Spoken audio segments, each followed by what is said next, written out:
This is the Troll Patrol, live with JustinFREAKIN. I fucked Twitch up over here. Hold on, I gotta reconnect the channel. Apparently, after I was a bad boy last week.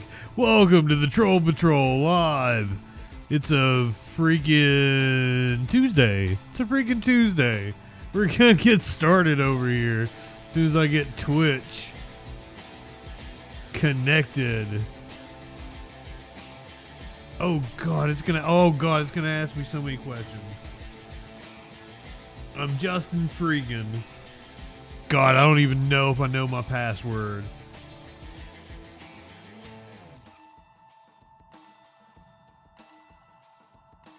I hope that's it. That's not it. That's not it. Okay, hold on.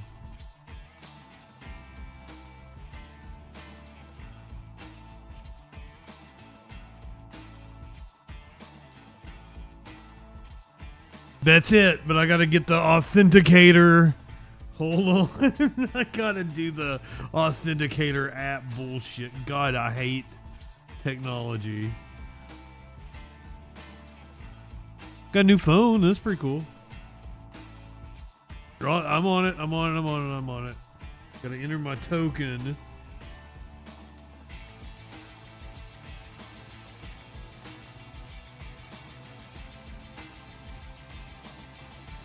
There we go. We got it. Look here if your browser does not automatically redirect you.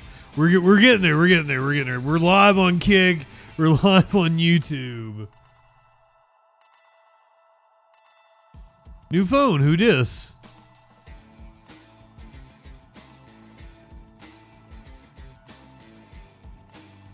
Oh, that's Kick.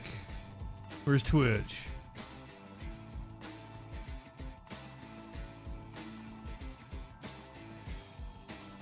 Did you just call me poor?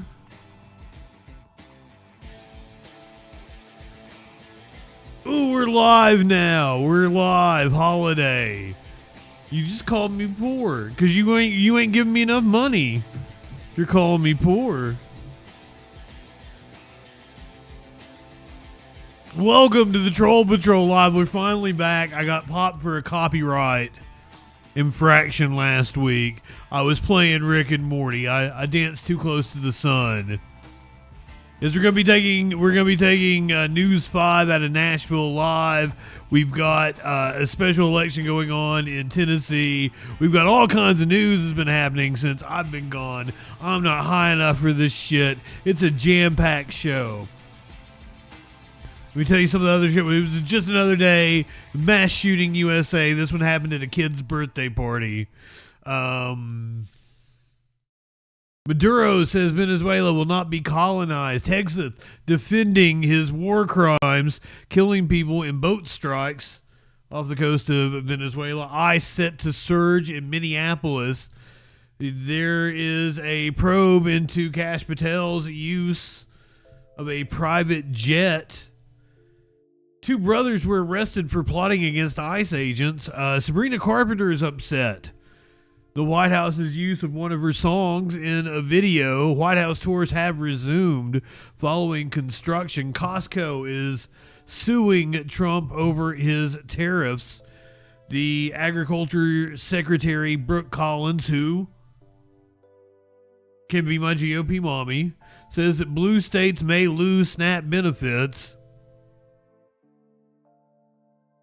A young woman at a college in, I think it was Oklahoma, is crying discrimination. She did not follow the prompt given to her to use scholarly citations. She cited the Bible, and now she's claiming she's being discriminated against. Luigi Mangione was in court earlier today. We're going to talk about why his trip to McDonald's is so important. DJ Dub, Warlord, Holiday. All my Roddy friends are here. Clinically. A California radiologist and his wife were shot. A stabbing suspect in California shot by the cops A resource officer drugged women during an interview in order to make them pee. And apparently Kim Kardashian had her brain scanned, and she isn't doing a lot of brain activity. Bolzantined. Bolzantined? Did I get that correct? Julie, welcome, and let me pack a bong, and we will take some bong rips. I just went in there and smoked with Curiouser in the living room. She's watching Stranger Things.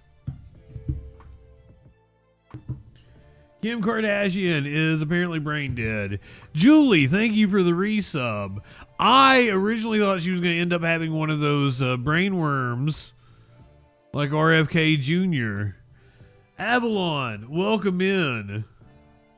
We're gonna go to Tennessee, where the special election is taking place. Democrats said to over. I don't think she's gonna win. I don't think the Democrat is going to win tonight. I almost went and bet $50 on her though, because it's like 8-1, 9-1 odds. So I thought it might work out in my favor. So we're going to take News 5 Live. Polls just closed in Tennessee.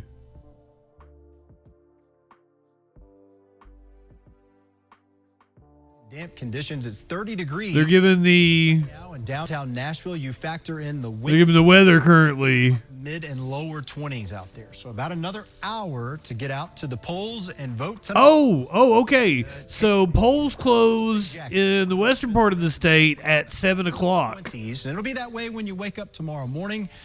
And that's going to be 7 o'clock. Warmer weather on the way to tell you about for winter. Oh, no, this is an hour behind. We're not live. Matt, thank you. Well, this is something to see. It's one of the first. Huh.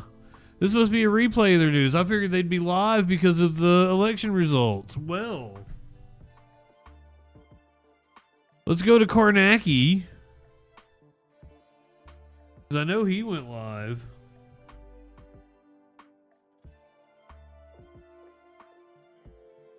I know. I want the raw live feed too, but apparently they are not live currently.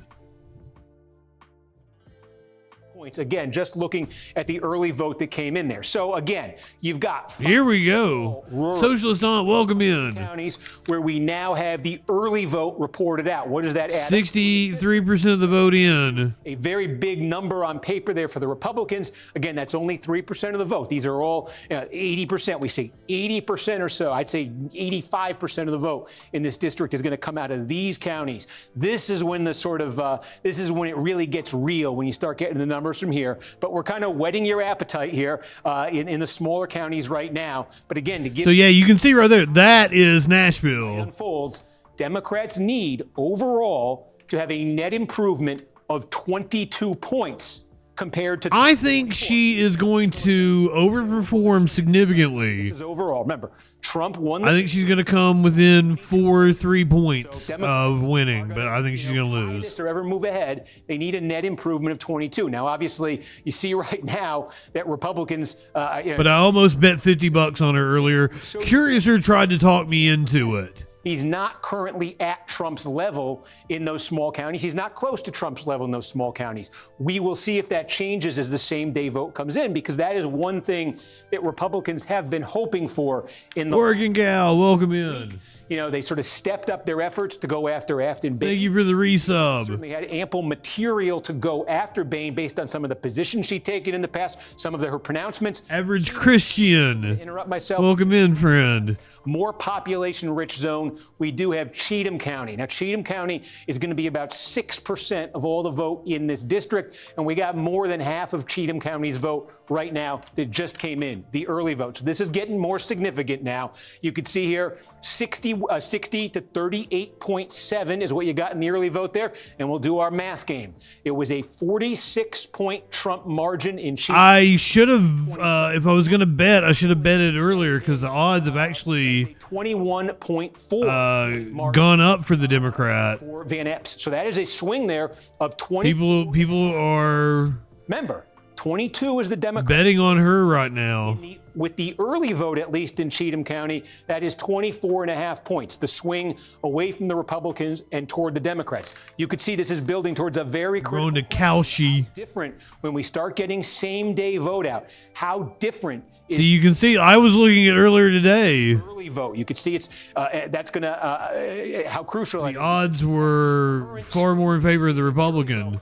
This would be very I competitive don't think I can do poly market, can I? across this district, but if the same-day vote ends up being significantly less Democratic, significantly This is what Cowshe's looking like currently. high watermark in these counties, then that would not be enough if that's what plays out across the rest of the district. Let's take a look here. Again, we're in those small rural parts of the district here. Early vote, very Republican, Hickman County. We'll do our math. So yeah, this is the early vote. The polls have not closed. Back in 2024, and I said the western part of the state, but the entire district is in the central time zone. right now. This is basically a 20-point swing in Hickman County in the early vote. Look what just came in. It's blue. Dougie, welcome in. Big surprise, but if it is at the end of the night, it will be. So this is maybe the single most important county in the district. This and Davidson, Montgomery County. Again, we're talking about Clarksville here. We've just got the early vote in Montgomery County. And Afton Bain, the Democrat, I did a night in the Clarksville jail.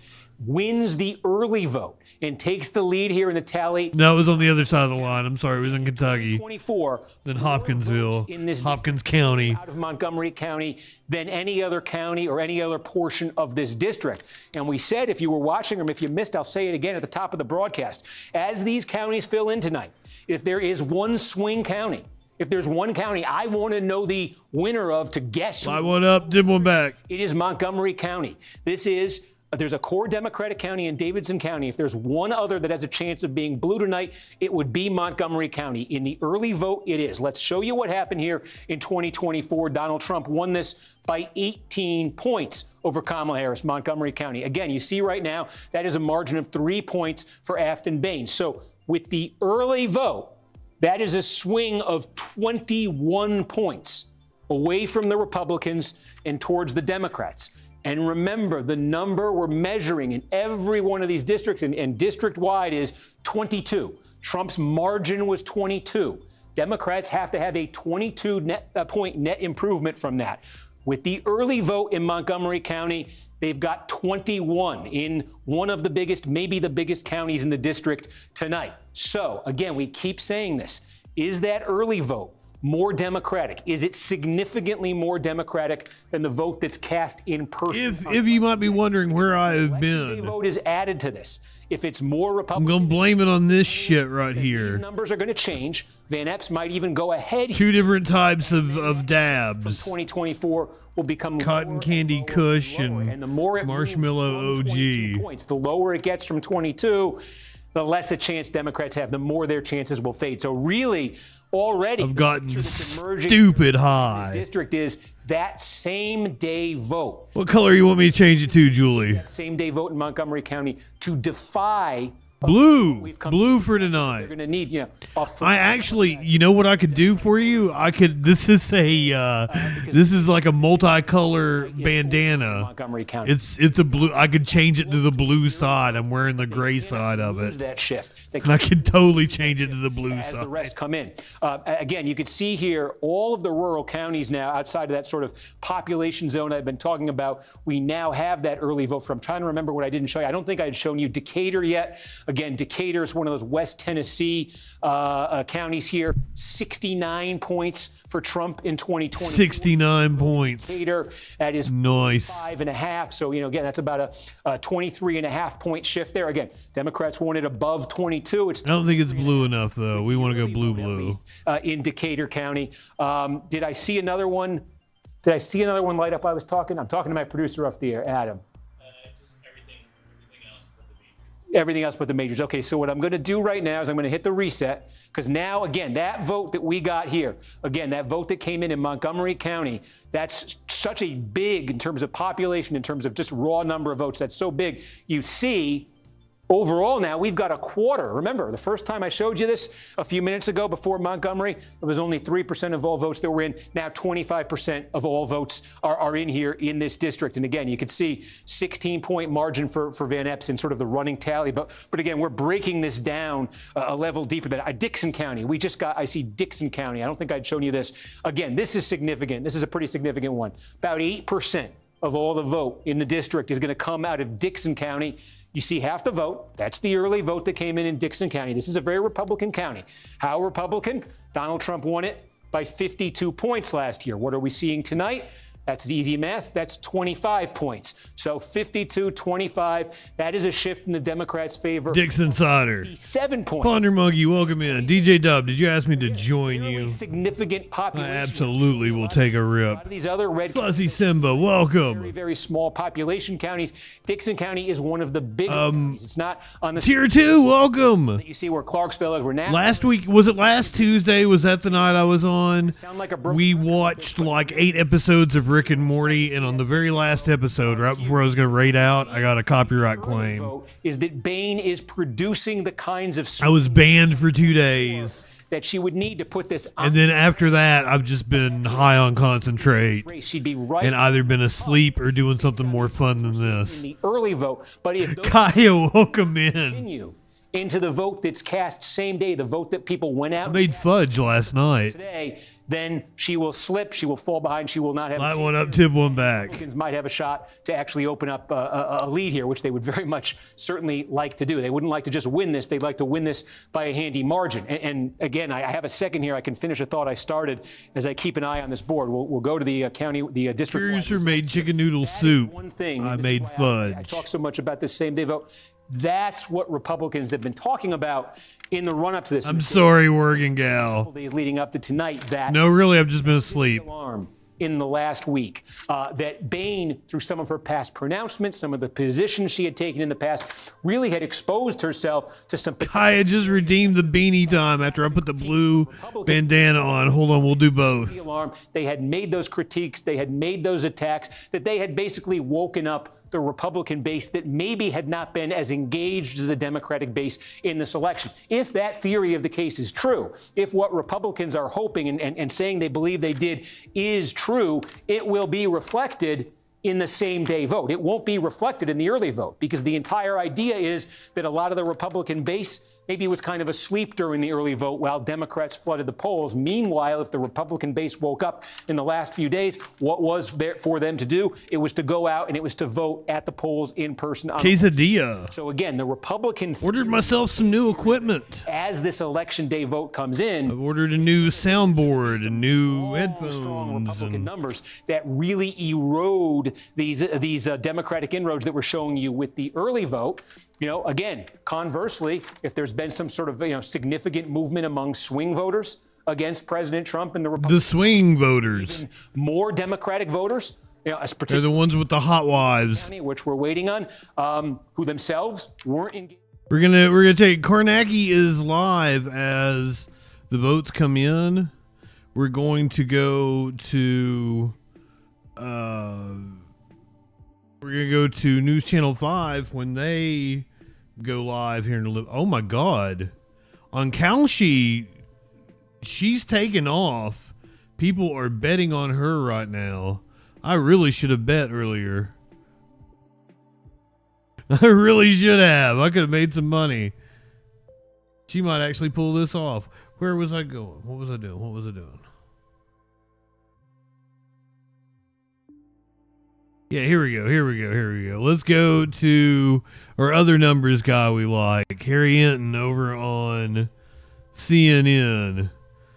Let's let him give us the breakdown of what we be seeing tonight in this race. It is Election Day in Tennessee tomorrow, a special election for Today. Tennessee's 7th Congressional District. This is a heavily Republican district.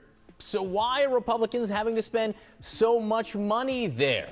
CNN chief data analyst Harry Enton is here with the details. When I say this is a Republican district, Harry, How Republican? It is a ruby red Republican district, John Bremer. What are we No Shave November is over, Harry, and is that the best you could do? The great state of Tennessee, in the 7th district, in that great state. Look at Trump's margins. In 2016... I've lived in Tennessee. Please do not call it a great state. And then in 2024, Johnny B, takes the cake here. We get Donald Trump winning by 22 points. That's why I say even a close GOP win tomorrow is a bad sign for them, because what we're dealing with is a district that all 3 times that Donald Trump was on the ballot in the general election, he won it by double digits. And last time, he broke the 20-point margin barrier. I would say if you had to look at the congressional map, any district that Donald Trump won by 22 points, you would say, you know, you've got like nearly a 100% chance of winning if you're running for Congress there. But what are the... No. You've got a 66 2/3% chance. Look, the Democrat has a 15% chance of winning in that race, okay? A 15% chance, which ain't nothing in a district that Donald Trump won by 22 points. But here, I think, is the key nugget on this side of the ledger, and that is a GOP win by under 10 points. There's a 68% chance of that. So there is a more than 2/3 chance that the Republican candidate, yes, they win, but they win by a significantly lower margin than Donald Trump. We're talking about double digits, smaller. We're talking about... I didn't realize. I wouldn't have ever thought the Democrat had a 15% chance. Add these two together, we're talking about a more than 80% chance that there is a clear double-digit shift to the left, and a 15% chance the Democrat actually wins in a district that Donald Trump won by 22 points. That just shows you how bad the environment is for Republicans right now, that the Democrat has any sort of a chance in this district. Talk to me about what the special election has been showing so far. Yeah, okay, so you Go Vish. say, okay, this might just be a one-off in Tennessee. It's a December special election. But get this, 2025 House special elections. Dems outran Kamala Harris. We've had 5 so far. But nobody has outran her enough Harris. Florida 1, Dem outran Kamala Harris. Florida 6, Dem to overcome a 22-point. Dem outran Kamala Harris. And in the suburbs of Washington, D.C., in Virginia 11, the Dem outran Kamala Harris. And on average so far, the Democrats have been outrunning Kamala Harris's margin by over 15 points. So what the prediction market... But not 22. That's why I think she's going to win, the Democrats going to lose by 3 or 4 points tonight.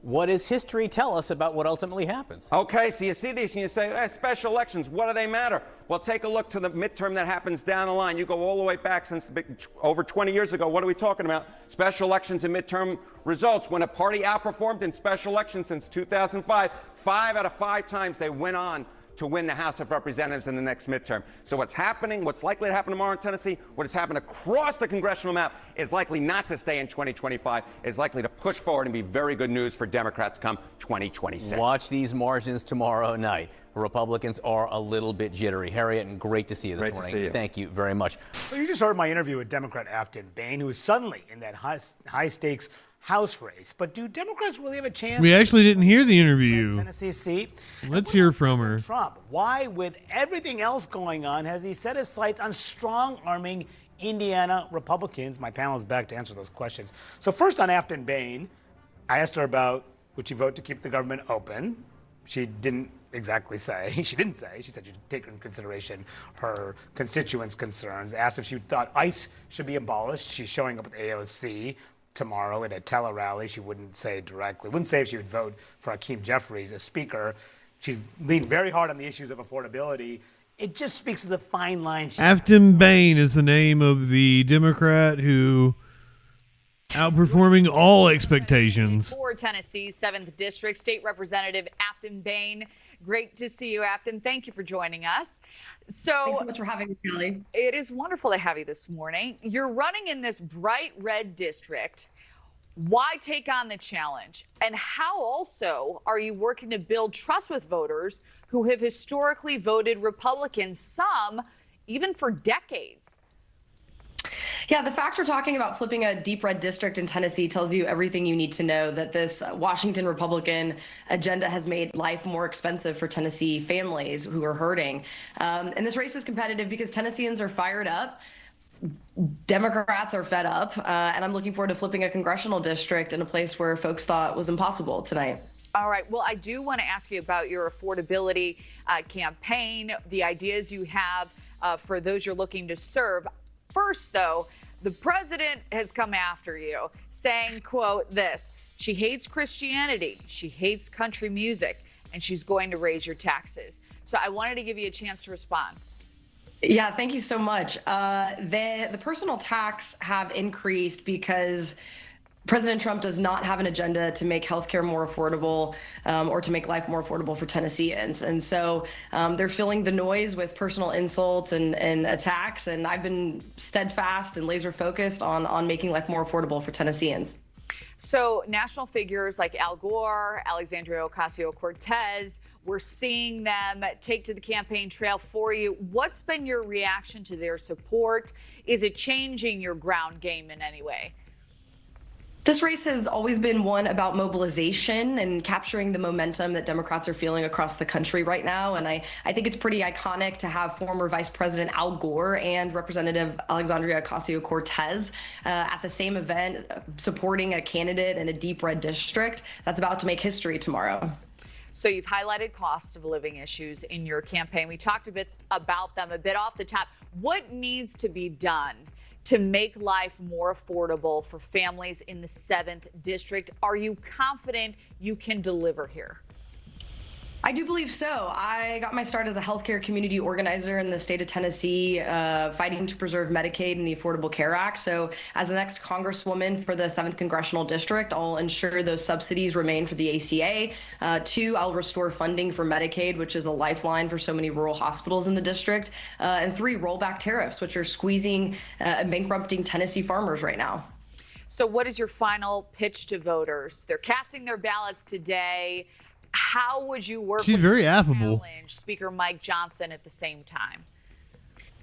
I'm someone who cannot be bought or sold by special interests. I represent the interests of the constituents of the 7th Congressional District. And as I've said on the campaign, if you are upset about the chaos of Washington and the cost of living, then I'm your candidate. And I don't care who you voted for. I don't care what political party you belong to. I welcome you with open arms. Come to our side and vote for change.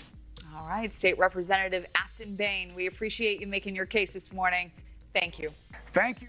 That is the Democrat in the Tennessee special election. This is the Republican. His name is Matt Van Epps. Matt Van Epps is the Republican. The Democrat running to replace Congressman Mark Green. And tonight we're getting the views of the Republican nominee. Matt Van Epps faces Democrat Afton Bain in the special election this December. The winner will represent the 7th Congressional District. That district runs from Clarksville through parts of Nashville to the Alabama state line. Here's News 2's Caitlin Quisenberry. The votes are in. Republican Matt Van Epps is headed to the December 2nd showdown against Democrat Afton Bain after securing the GOP nomination for Tennessee's 7th Congressional District. We had real momentum and energy across the district. We visited all 14 counties. He's a military veteran, former state official, and endorsed by President Donald Trump. Van Epps' campaign outlines 9 priorities, from supporting veterans. Montgomery County Clarksville is it's an incredible asset. It's a force projection asset for the 160th, the 5th Special Forces Group, the 101st Airborne Division, but it's also a massive economic driver, $10 billion a year, and supporting veterans and military and their families is vital. To protecting women's sports. We've got to keep men out of girls' sports. I think that's incredibly important. It's investing in those programs. And standing with Israel. We'll be visiting synagogues and standing with Israel and the Jewish people. He also wants to strengthen rural communities and support Tennessee's farmers. That includes building infrastructure. It's investing in broadband and cell phone towers and roads so they can get their products to market faster. It's getting rid of the death tax so it's easier to pass along farms from one generation. The death tax. We also asked him about President Trump's trade war. The University of Tennessee Institute of Agriculture estimates soybean farmers in Tennessee could lose nearly $110 million this year. Farmers blame a variety of issues, including higher input prices, weather, and tariffs. The tariffs are going to be a long-term benefit for us. I stand with the president in that. In the coming days and weeks, Van Epps says he is focused on bringing Republicans and undecided voters together. The outpouring of support was humbling. I'm honored to have that support. Just thanks to all of those voters and those who were on the other side maybe or with another candidate. We want you on our team too. In Nashville, Caitlin Quisenberry, News 2. Now, we spoke with the Democratic nominee, Afton Bain, yesterday. You can see her interview on our website at WKRN.com. We already listened to her, mustache guy. Don't worry. Epps has country fucking superstar John Rich campaigning on his behalf. My opponent wants to defund the police. She was out filming her bullying and harassing ICE and the Tennessee Highway Patrol as a sitting state legislator. That is disqualifying. It's totally unacceptable. She wants to abolish prisons, so I guess she just wants criminals to be roaming the streets. She wants new and higher taxes to fund her socialist agenda. She's been endorsed by the Democrat Socialists of America. All of these are failed policies. They're not right for Tennessee, and they're not right for America. Well, Tuesday's special election in Tennessee has the House balance of power at stake. That could potentially happen. It's getting very narrow there. It's been a hotly watched race after Democrat Afton Bain has said this. I hate the city. I hate the bachelorettes. I hate the pedal taverns. I hate country music. I hate all of the things that make Nashville, apparently, an it city to the rest of the country, but I hate it. Shelley, welcome. Well, now she has a bizarre defense for why she does not actually hate country music. What would you like to say about this clip that's floating around? So I'm going to say something I haven't said, and I think it's funny. I hope my parents don't kill me, but I do not hate country music. I was conceived after a George Strait concert. A little TMI. Why'd you cut her off? Star John Rich. You know, John, I'm just wondering what you think. You're a country musician. You're in Nashville. You got a hot bar there, and someone who wants to represent. A hot bar. Doesn't like your music. She uses the word hate a lot, actually. I hate this, I hate that. She hates everything about this district. I know if you put me in charge of something that I really hated, I would try to destroy it. That would be my first instinct, to destroy something that you hate. So we cannot allow her to have this seat. You got to vote red here in this district. It's extremely important. It's wild that people this radical and honestly kind of psycho, the way she talks, have infiltrated red states like Tennessee and actually have a shot at a seat like this. Yeah, no doubt. I'm going to get to a great new project you have in just a moment, but I do want to ask you about another remark she said, this time about prayer. She's taking aim directly at it. Listen to this. This is real. As someone who is more secular, I have a hard time when religion is at the core of everything we do in the legislature. And so, for example, on the House floor, we say a prayer every session. Some committees open up with prayer. We also stand for the pledge. And there are also prayer groups in the legislature that meet routinely. There are Christian pastors that have a lot of say and proximity to power in the legislature and dictate a lot of what the power players do. And it is uncomfortable. I mean, prayer makes her uncomfortable. Yeah, I would pray that she gives her life to Jesus Christ before her life is over. Honestly, he can turn anybody around, and the power of prayer is a real thing. We're commanded to do that all throughout the Bible. So I don't condemn her for being against prayer. She just lost. She didn't know any better. So we should pray for her, actually. Wise words. I'm Steve Ducey. I'm Brian Kilmeade. And I'm Ainsley Earhart. And click here to subscribe He's Steve Dookie. to the YouTube page to catch our hottest interviews. I'm a no on that orgy couch. Smokey, sit down, buddy. Let's go back to Karnacki. Let's get updated on the results. We've got about 50% of the vote in. This is live. Votes of any of these counties tonight. So I said when we got that early vote from Davidson County, I was sure that Bain would take the lead, and she certainly did.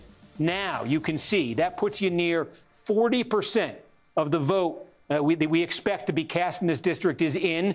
You can see with Davidson County, Bain has moved ahead in this count. That margin, about 7,500 votes, about 7,600 votes and change there for Bain over Van Epps. And we just got something significant. What was it? We got Robertson. Okay. The plot thickens. Robertson County, very Republican. Again, about 10% of the district. Van Epps here, you can see early vote Robertson County.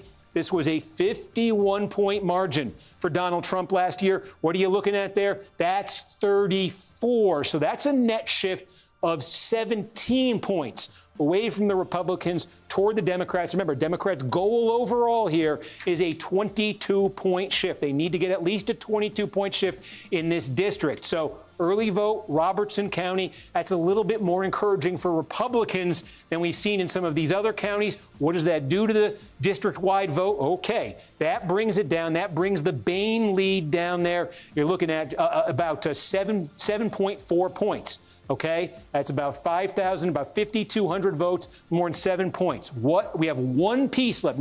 We have a very, very small amount of same-day vote that's come in, but basically all you're looking at here is early vote. There's, again, a few precincts. We've taken you through them.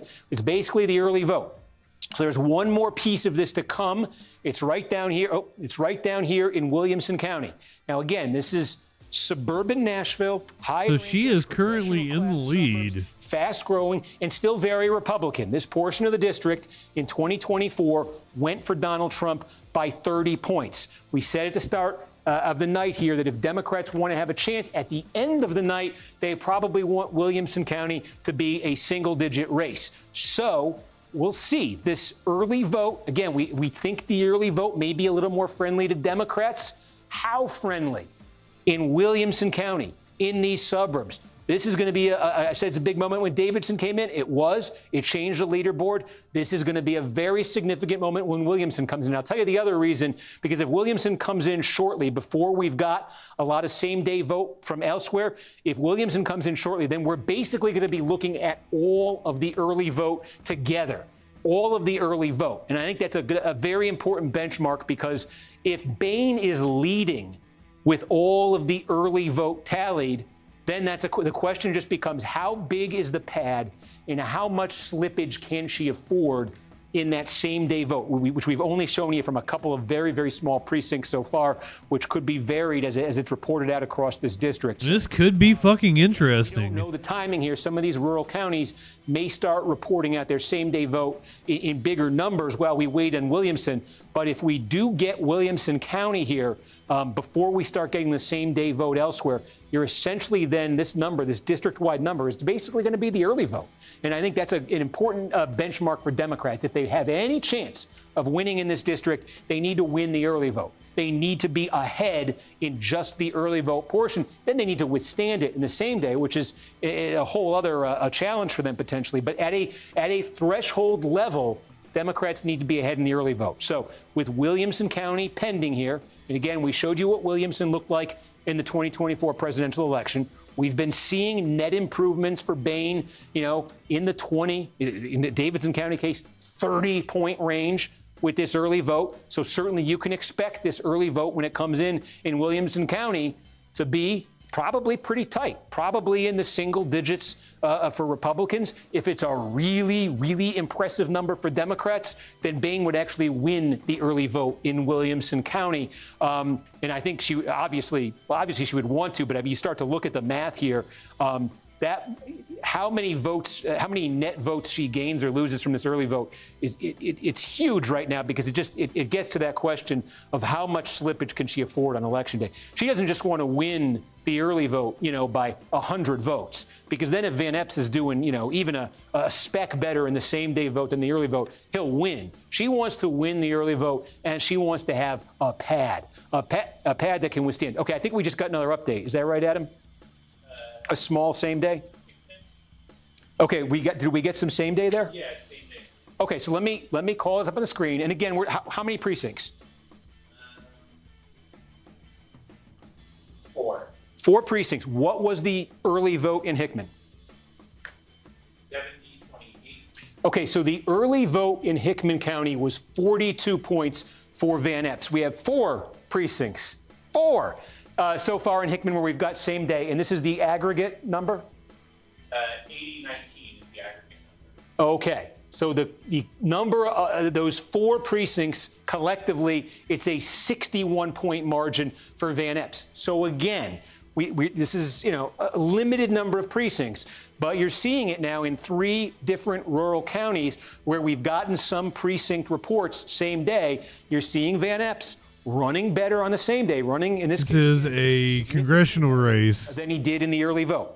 Van Epps won the early vote in Hickman County by 42 Anyone who lives in this district in Tennessee, same day, the 7th district. points. So again, when we say Bain wants to win the early vote portion of this district wide so that she can withstand slippage in the same day vote, that's the kind of dynamic that she has to guard for. So that's why that's so important, because you are seeing it. Certainly you're seeing it. And pardon me, I'm going to take a little bit of water here. Do you live here? Give me 1 second. If you live in an area, you have the right to vote, and there is a process for it, even if you're not a U.S. citizen. I know the silence is weird, but I need the... If you are here legally, permanent status, visa, yada yada, you can vote. We got a few more in Wayne. Oh, okay. As well, you should. But can we compare If that you live somewhere, you should absolutely have a say in how it's governed. Okay, hang on 1 second. Folks, I'm looking at one thing. Again, I don't know if you can hear Adam. He's giving me a little bit of guidance here on the same day vote. I want to look at. She slipped a little bit. Right, so in the precincts I've shown on the air are the only ones we have. Is that right? We got like one more. Yeah, it's specifically this district in Tennessee. Okay. And it was. This is a special election. Nobody else is voting today. 8 to 10 precincts. Okay, so story hasn't changed much. We only have about 8 to 10. Something has happened. The betting odds have just cratered for very Republican portion of it. So Ben. Good news for Epps, certainly. The question for him is, again, is that going to extend to the less sort of core Republican portions of this district? That's one question. The second question is, how much better is he going to have to do overall in that same day vote? Because again, he may very well, I think it's very likely that just in the early vote portion, it's very likely that just in the early vote portion here, he's going to be trailing Bain, excuse me. So he's going to have to outperform his early vote total with the same day. So again, we're just, I wish I could wave a magic wand and take a look here at Williamson County. I would put you in charge of everything, Ponder Monkey. Real estate here in the next, in the next minute or so. I think that's really going to clarify what it is we're looking for with the remainder of the vote.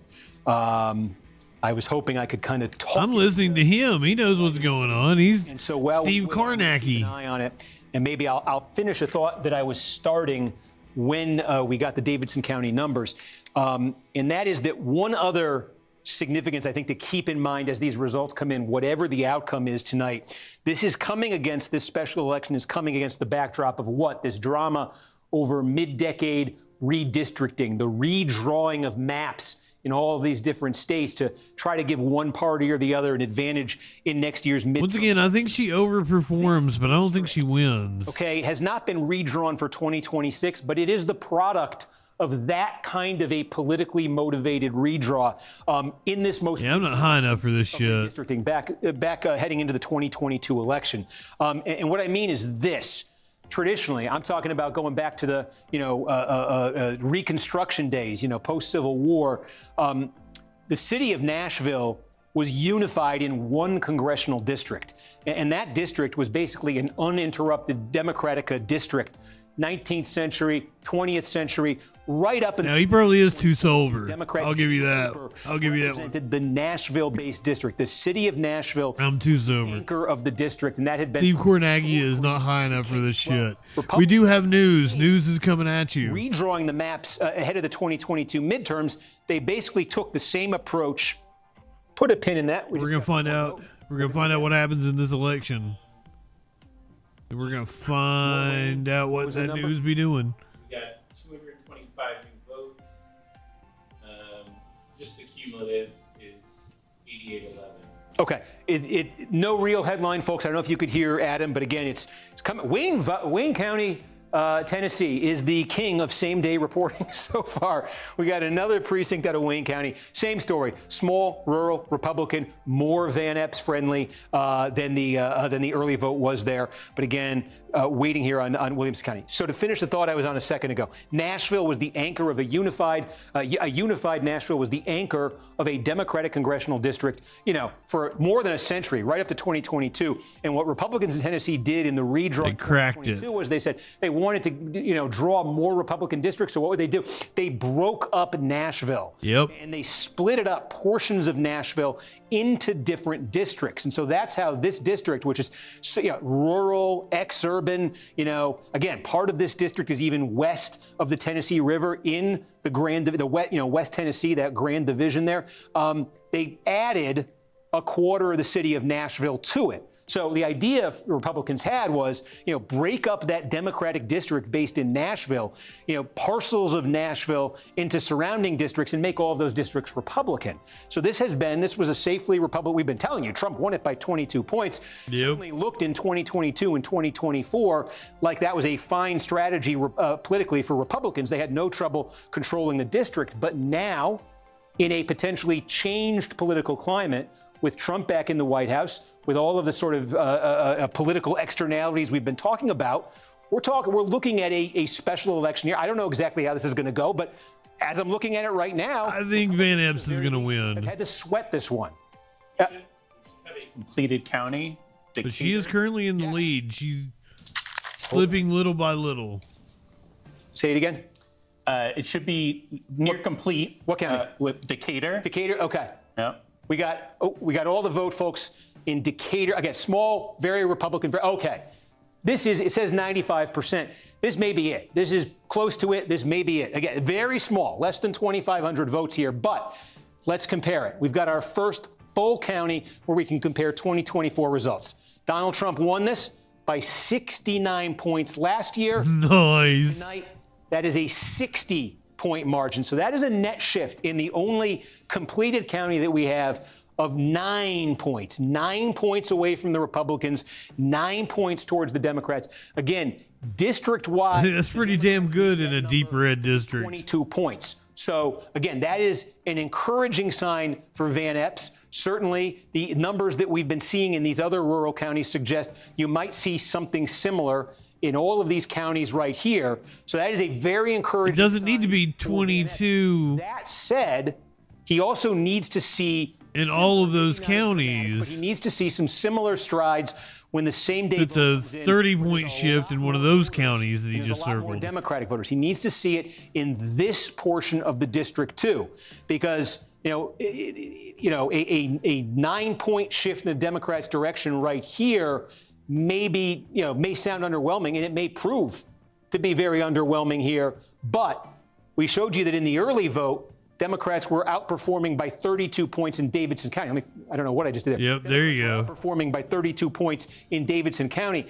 If they were ever to continue at anything like that level, 32 point overperformance in Davidson County, that would more than wipe out what just happened in the rural part of the district. So again, for Van Epps, I think we have a race, but as I said, it's an encouraging sign. The betting has fallen completely out. Significant drop off relative to 2024. I mean, they're giving 100% to Van Epps right now, so I don't know what they are seeing that we are not on Calshi. The one completed county and all of the same-day vote that we've seen so far there suggests that Van Epps is doing significantly once again, she is still in the same-day vote than he did in the election. In the lead. But again, you're talking about maybe, this is a big area geographically. It's about 15% of all the votes that are going to be cast in his district. He needs to see something like that, something along those lines happening in this part of the district too, if he wants to get out of the woods and if he wants to build a big lead here.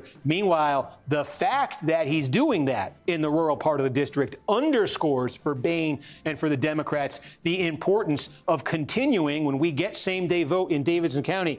Boehne and the Democrats needed to continue to look something like this. Because if they're not getting the kinds of gains they need down here, they need bigger gains. I mean, look at that. She's dominating. A place like Davidson County, a place like Nashville. And again, it also underscores for them, we said this at the top of the night, the lone, I think, swing county in this district. Williamson might fall into that category. But the lone real, I think, swing county in this district tonight, right here in Montgomery County. And again, the same holds true with those rural areas, with Van Epps doing a little bit better same day, doing significantly better same day than early. It underscores for Boehne the need to be able to win here in Montgomery County. Or get very, very close to it. And again, she leads by 3 points. That is the early vote that you've seen tally there. Question is, what's that going to look like when the same day vote comes in? The other thing that I wanted to look at here, this is a good chance to do it. Again, in last year's presidential election in this district, more votes came out of Montgomery County than any other county. The second biggest share of votes came out of Davidson County.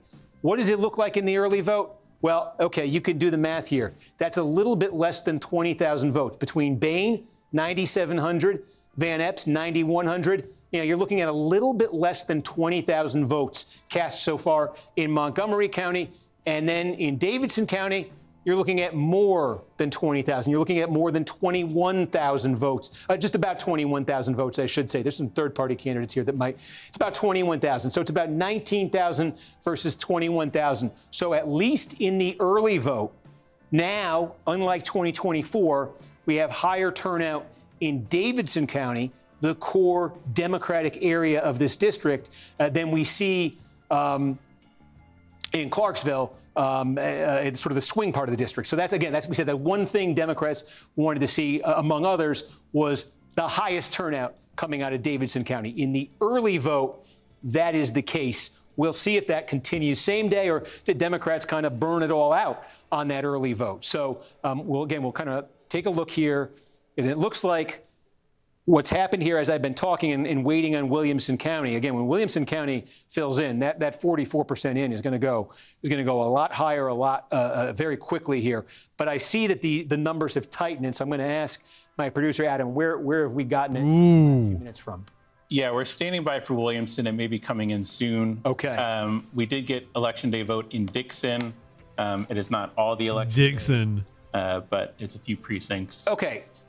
So, again, I don't know if folks heard, but we think Williamson, I said this, that Davidson was imminent a few minutes ago, and then it lit up. I think Williamson may be imminent. We'll see if it lights up. While we are waiting on that, we just got some more same-day vote here. Now, this is Dixon County. Again, this is about 8% of all the vote is going to come out of here. I think we're going to know here a fair amount within an hour or so. Here. So let me ask Adam, what was the early vote in Dixon? The early vote was 25-point margin. It was 62-37. In the same day? Unless it's super close, we may not know for days then. 44-point margin, 72-27. How many precincts? That's, I believe, 4 precincts. Okay. So this is, about again, 1,500 votes. Okay. So Williamson is. We got, okay. Same pattern. Dixon, Van Epps doing better same day. This is a huge, huge development. And there it is. That's the early vote in Williamson County here. Suburbs of Nashville, big population, dense part of this district. And there you can see it. Van Epps, 55, round that to 55. Boehne, 44. An 11-point margin for Van Epps in the early vote in Williamson County. 11 points there for the Republican. This was 30. I think it's under like a 1%. So that is a shift in the Democrats' favor away from the Republicans of 19 points. To be honest, if you're a Democrat and you're looking at this, I think you're disappointed right now. I think you wanted this number to be higher because, again, we have indications here, certainly in the rural part of the district and certainly from past experience, that same-day vote is more Republican, is less Democratic. So this may well be the high watermark for Boehne in Williamson County. And if the high watermark for her in a big part of this district, the suburbs of Nashville, if the high watermark for her is a 19-point net improvement over 2024, that's probably not going to be enough because, again, district-wide, she needs this number to be running at 22 points. It's at 19 in Williamson County. In the early vote, if that 19, as the same-day vote comes in, starts sliding down, 17, 15, 13, that's going to make the idea of Boehne winning this, that's going to move that much farther from her grasp, I think, potentially. We were looking at this blank piece of real estate, Williamson County, and I was saying I think Democrats were hoping that would be, when it lit up with the early vote, a single-digit early vote county. They didn't get that. That's 11 points. I was looking at what happened in Davidson County, where that Democratic performance is so strong in Davidson County, and I was asking myself, did that spill over the border into Williamson County? Was there a scenario where Bain actually won the early vote in Williamson County? If that had happened, I'd be sitting here right now telling you I think Bain's got a shot to win this thing, but it falls at 11 points. So what does that do district-wide here? That puts Van Epps back in the lead, tenuously, narrowly. We are talking about a margin there of 298 votes right now, separating the two of them. But Van Epps is ahead. All of the early vote in this district is now in.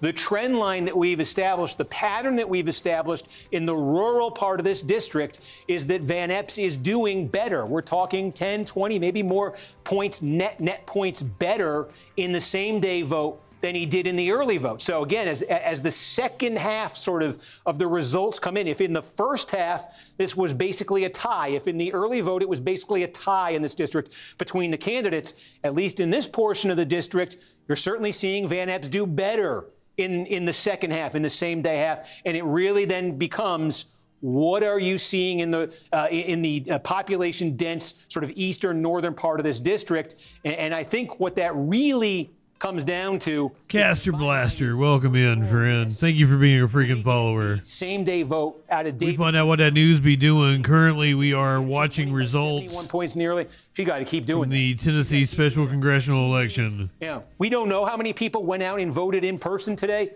in Davidson County. She needs there to be a flood. She needs it to be, because she's got to offset. She's got to offset what I'm talking about elsewhere. And I think now she's got to offset a little bit of a disappointment there in Williamson County. She would also, for that matter, I think, have to hope that Williamson County, that same day vote in Williamson County, maybe is a little bit surprisingly more Democratic than we would expect based on what we're seeing so far. So I think that the same day vote that we've gotten so far in the rural parts and that early vote out of Williamson County, certainly I think you'd feel better right now if you're Van Epps and the Republicans than if you're Bain and the Democrats. But we need to see what happens there in Davidson County. And we need to see, again, what happens here in Montgomery County, where we do have, it looks like, some same day vote. We have a little bit of same day vote in Montgomery. We have about 2,500 votes that came in. Yes. From, I believe, 6 precincts. Hang on, do me a favor, Adam. What was the early vote? Remind everybody in Montgomery. It was 51-48 for Bain. Uh-huh. And what do we have so far? And the election day is coming in 51-48 for Van Epps. Okay. So this is significant, folks. We've got, it's about 6 precincts here in Montgomery County, where the city of Clarksville is. Remember, I said this is probably the swing county tonight. Afton Bain, the Democrat, won the early vote here by 3 points. In the 6 precincts that we've got same-day vote from, Matt Van Epps, the Republican, is leading by 3 points. So that's a net shift from a +3 Democrat to a +3 Republican. That's a net shift of 6 points here. So that is Van Epps doing better with the same day than he did with the early. But that's not nearly to the degree. I wouldn't say they were doomed. Rural parts of this district. The fact that they're competitive in this race Republicans is kind of mind-blowing. Than the early. I think that's overall good news for him. But for Bain, that's the damage there could be worse based on what we've seen elsewhere. But it's still, she needs to win this county. And she needs still to really, really have a massive number come out of Davidson County when you see the same day vote right there. Because again, with Van Epps doing better with the same day here, and even, a 6-point swing in a county as big as Montgomery is significant. You're a Democrat and you want to offset that. This is the place to do it. It's Davidson County. So let me just reset overall here. 56% of all the vote is counted. That's a 0.7 point difference there. Van Epps, remember, he took the lead here when you got that Williamson County vote that came in just a few minutes ago, that early vote in Williamson.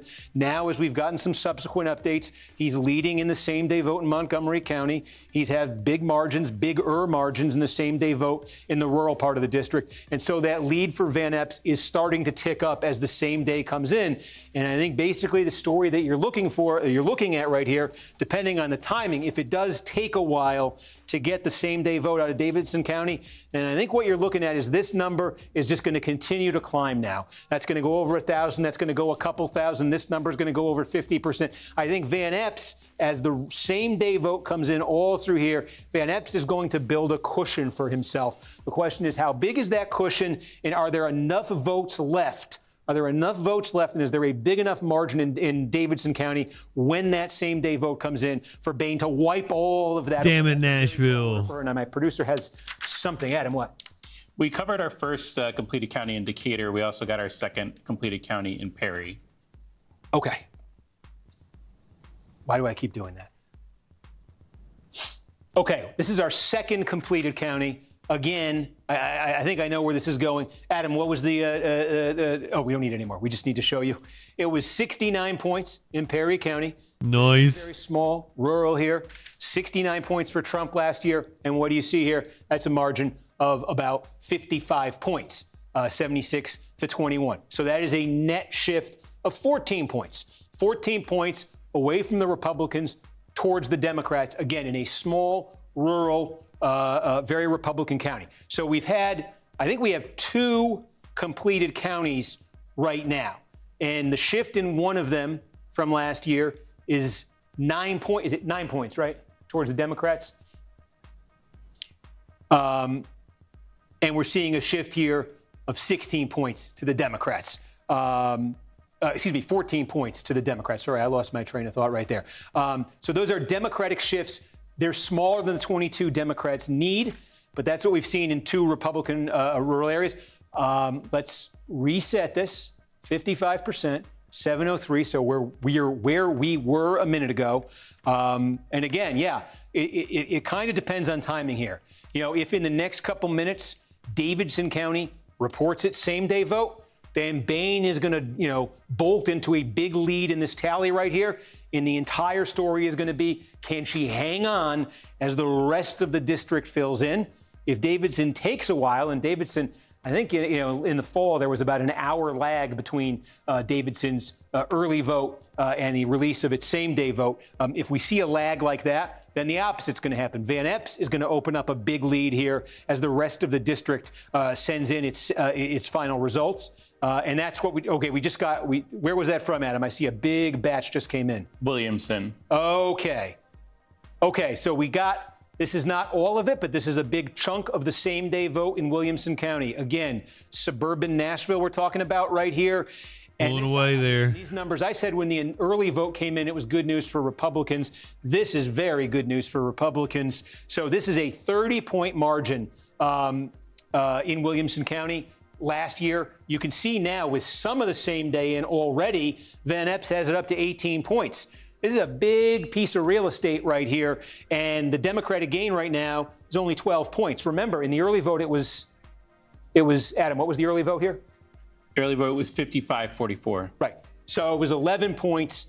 It was an 11-point margin in the early. No. I thought she was going to end up losing by about 4 points. 18-point margin. I think I'm going to be right. Favorable to Van Epps. The same-day vote is so far in Williamson County. Politically welcome in. Won the early vote by 11. He now leads the tally with more early vote to come by 8. That was the first thing I said. I think Democrats are going to overperform, but she's going to fall short by about 4 points. In 2024, only a 12-point gap right there. Again, if you're Republicans, that's a very encouraging sign for you. If you're Democrats, you do not like what just happened. You don't like either of the updates you got in Williamson County if you're a Democrat tonight and what that's done. And they got some real dumb people living in Tennessee. Yeah, we got 2,600 votes in Robertson County. Yep. Okay, so we're getting same day. Yep. Now tell me, what was the early vote in Robertson? It was 67-32. So it was the early vote in Robertson, again, very Republican, you're about 10% of the district. It was 35 points for Van Epps in the early vote. What is the current same-day vote? 76-22. 54 points is the margin. Well, I'm a graduate of East Tennessee State University. So again, he is building that lead. He led by a sort of underwhelming margin with the early vote, but he is getting what he wants to see in the same-day vote. And now you can see, with more same-day to come in Robertson, Van Epps has that margin of 40 points. What's the margin in 2024 in this district? It was 51. Again, this is now, at this point, with more votes to come in, and I think you can expect they're probably going to be Republican-friendly votes. Already, Van Epps here is within 11 points of the margin Trump got. We said this, Republicans lose, Democrats win. If Democrats can make a 22-point shift, it's only half of that in Robertson County, with more vote to come. And clearly, that is a Republican vote, and even more Republican. I never expected them to make a 22-point shift in deep red district, or in the deep red parts of the district. Good. We kind of expected it in the rural areas. Weren't sure. It has to be a 20-point shift over, a 22-point shift overall. That's extremely encouraging. I figured that was what he just got predominantly going to come from, encouraging, maybe more encouraging. His margin now opens up to 7,300, which means the really urban area. Vote now tally in this district. He leads this by 7 points overall, 7,300 votes. That means now that Clinically's here, we should totally get high. We just got 4,000 votes in Montgomery. We got so we got more from Montgomery. And we said at the outset, the swing county in this district. I said, tell me who wins Montgomery County. You've taken a big step to telling me who wins this district. Afton Bain, the Democrat, he's pulling away. Vote in Montgomery County. She won it by 3 points. The same day vote has been coming in, and holy smokes, it's a Republican vote, right? Tell me, Adam, what is just the same day vote in Montgomery?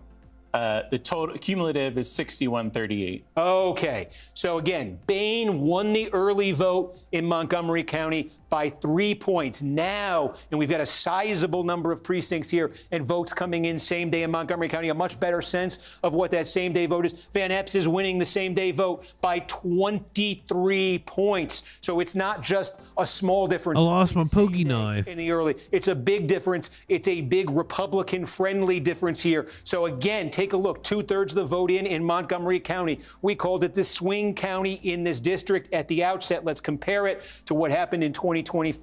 This was never mind by 18 points county. Now tonight, with more votes coming in, and we just shut up, warlord. Very Republican with those votes coming in same day in Montgomery County. Already a 4-point. We do have plenty of news for you, including at this point.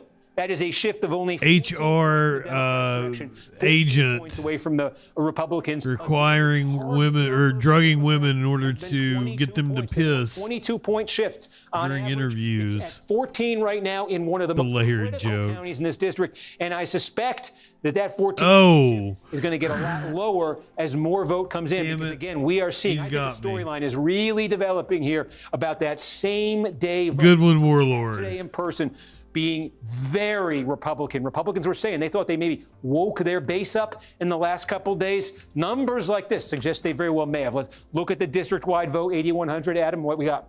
We have a few more completed counties, Wayne and Benton. Okay, so now we've got, again, we're going into sort of this is a partial county here, west of the Tennessee River, very Republican, very rural, but let's get on the record with it. Donald Trump won this by 65 points last year. We've got all the vote in, we think, in Benton County here. That is a 56-point margin for Matt Van Epps over Afton Bain. That is a net shift there, away from the Republicans towards the Democrats of 9 points. Remember, rule of thumb, we've been looking at how close is this to a 22-point shift. That's what Democrats need to win it. That would be disaster for Republicans. The closer. Julie, I know that Trump dumped like 2 million, a Trump PAC dumped like 2 million in just the last couple of days. Full results in another county. It was a huge spend. We got Wayne County, Alabama border. I think they were the first to report out results earlier. Again, very small, very rural, very Republican, but Trump won this by 77 points in 2024. What are we looking at? That's 70 on the dot. The margin for Van Epps over Bain, shift away from the Democrats towards the Republicans in Wayne County of 7 points. Target for the Democrats, disaster for the Republicans would be 22. We are a long way, you can see there, from 20. Did the weed thing not pop up on the screen? A 7-point decline net in Wayne County. Again, you just see this pattern here, this same day vote. Oh, it's coming clinically. Maybe a big surprise. Next presidential race. Rural Republican counties, but certainly in Williamson County and certainly Montgomery County, that's been the story as Van Epps builds this lead now to 8,500 votes. 2/3 basically in district-wide here. That's a margin now. Oh, I bet I got to log into everything again because I got banned. I got banned again. That's right. God damn it. I'll leave this up, make sure everybody can see it, because we've been saying how important that Davidson vote is. I want to know how much vote is even left in Davidson County. What do we think is left in Davidson? I am checking here. Estimated remaining vote in Davidson. Okay. This is, I want to preface this by saying this is very, very rough math right here. These are rough estimates, but just to give you a sense of it, the margin right now for Van Epps district-wide is 8,500 votes. We've got roughly half the vote in here in Davidson County. We don't know how many votes exactly were cast same day, so this is a rough estimate, but it might be about 21,000 votes. So if you're looking at about 21,000 votes right here, okay, if Bain is winning it, let's say 81-20, okay, that would be about 17,000 to 400. Again, let me take you through what I just did in my head so it's clear to everybody. Bain is leading the early vote 85-14 here in Davidson County.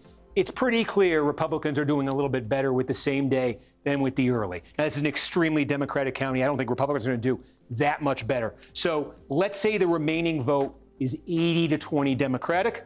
Let's say there's about 21,000 votes left in this very Democratic part of the district. What would that translate into? That would be about 17,000 new votes for Bain. That would be about 4,000 new votes for Van Epps. In other words, that would be a margin of about 13,000 votes for Bain. Again, these are big ifs, back of the envelope, all this stuff.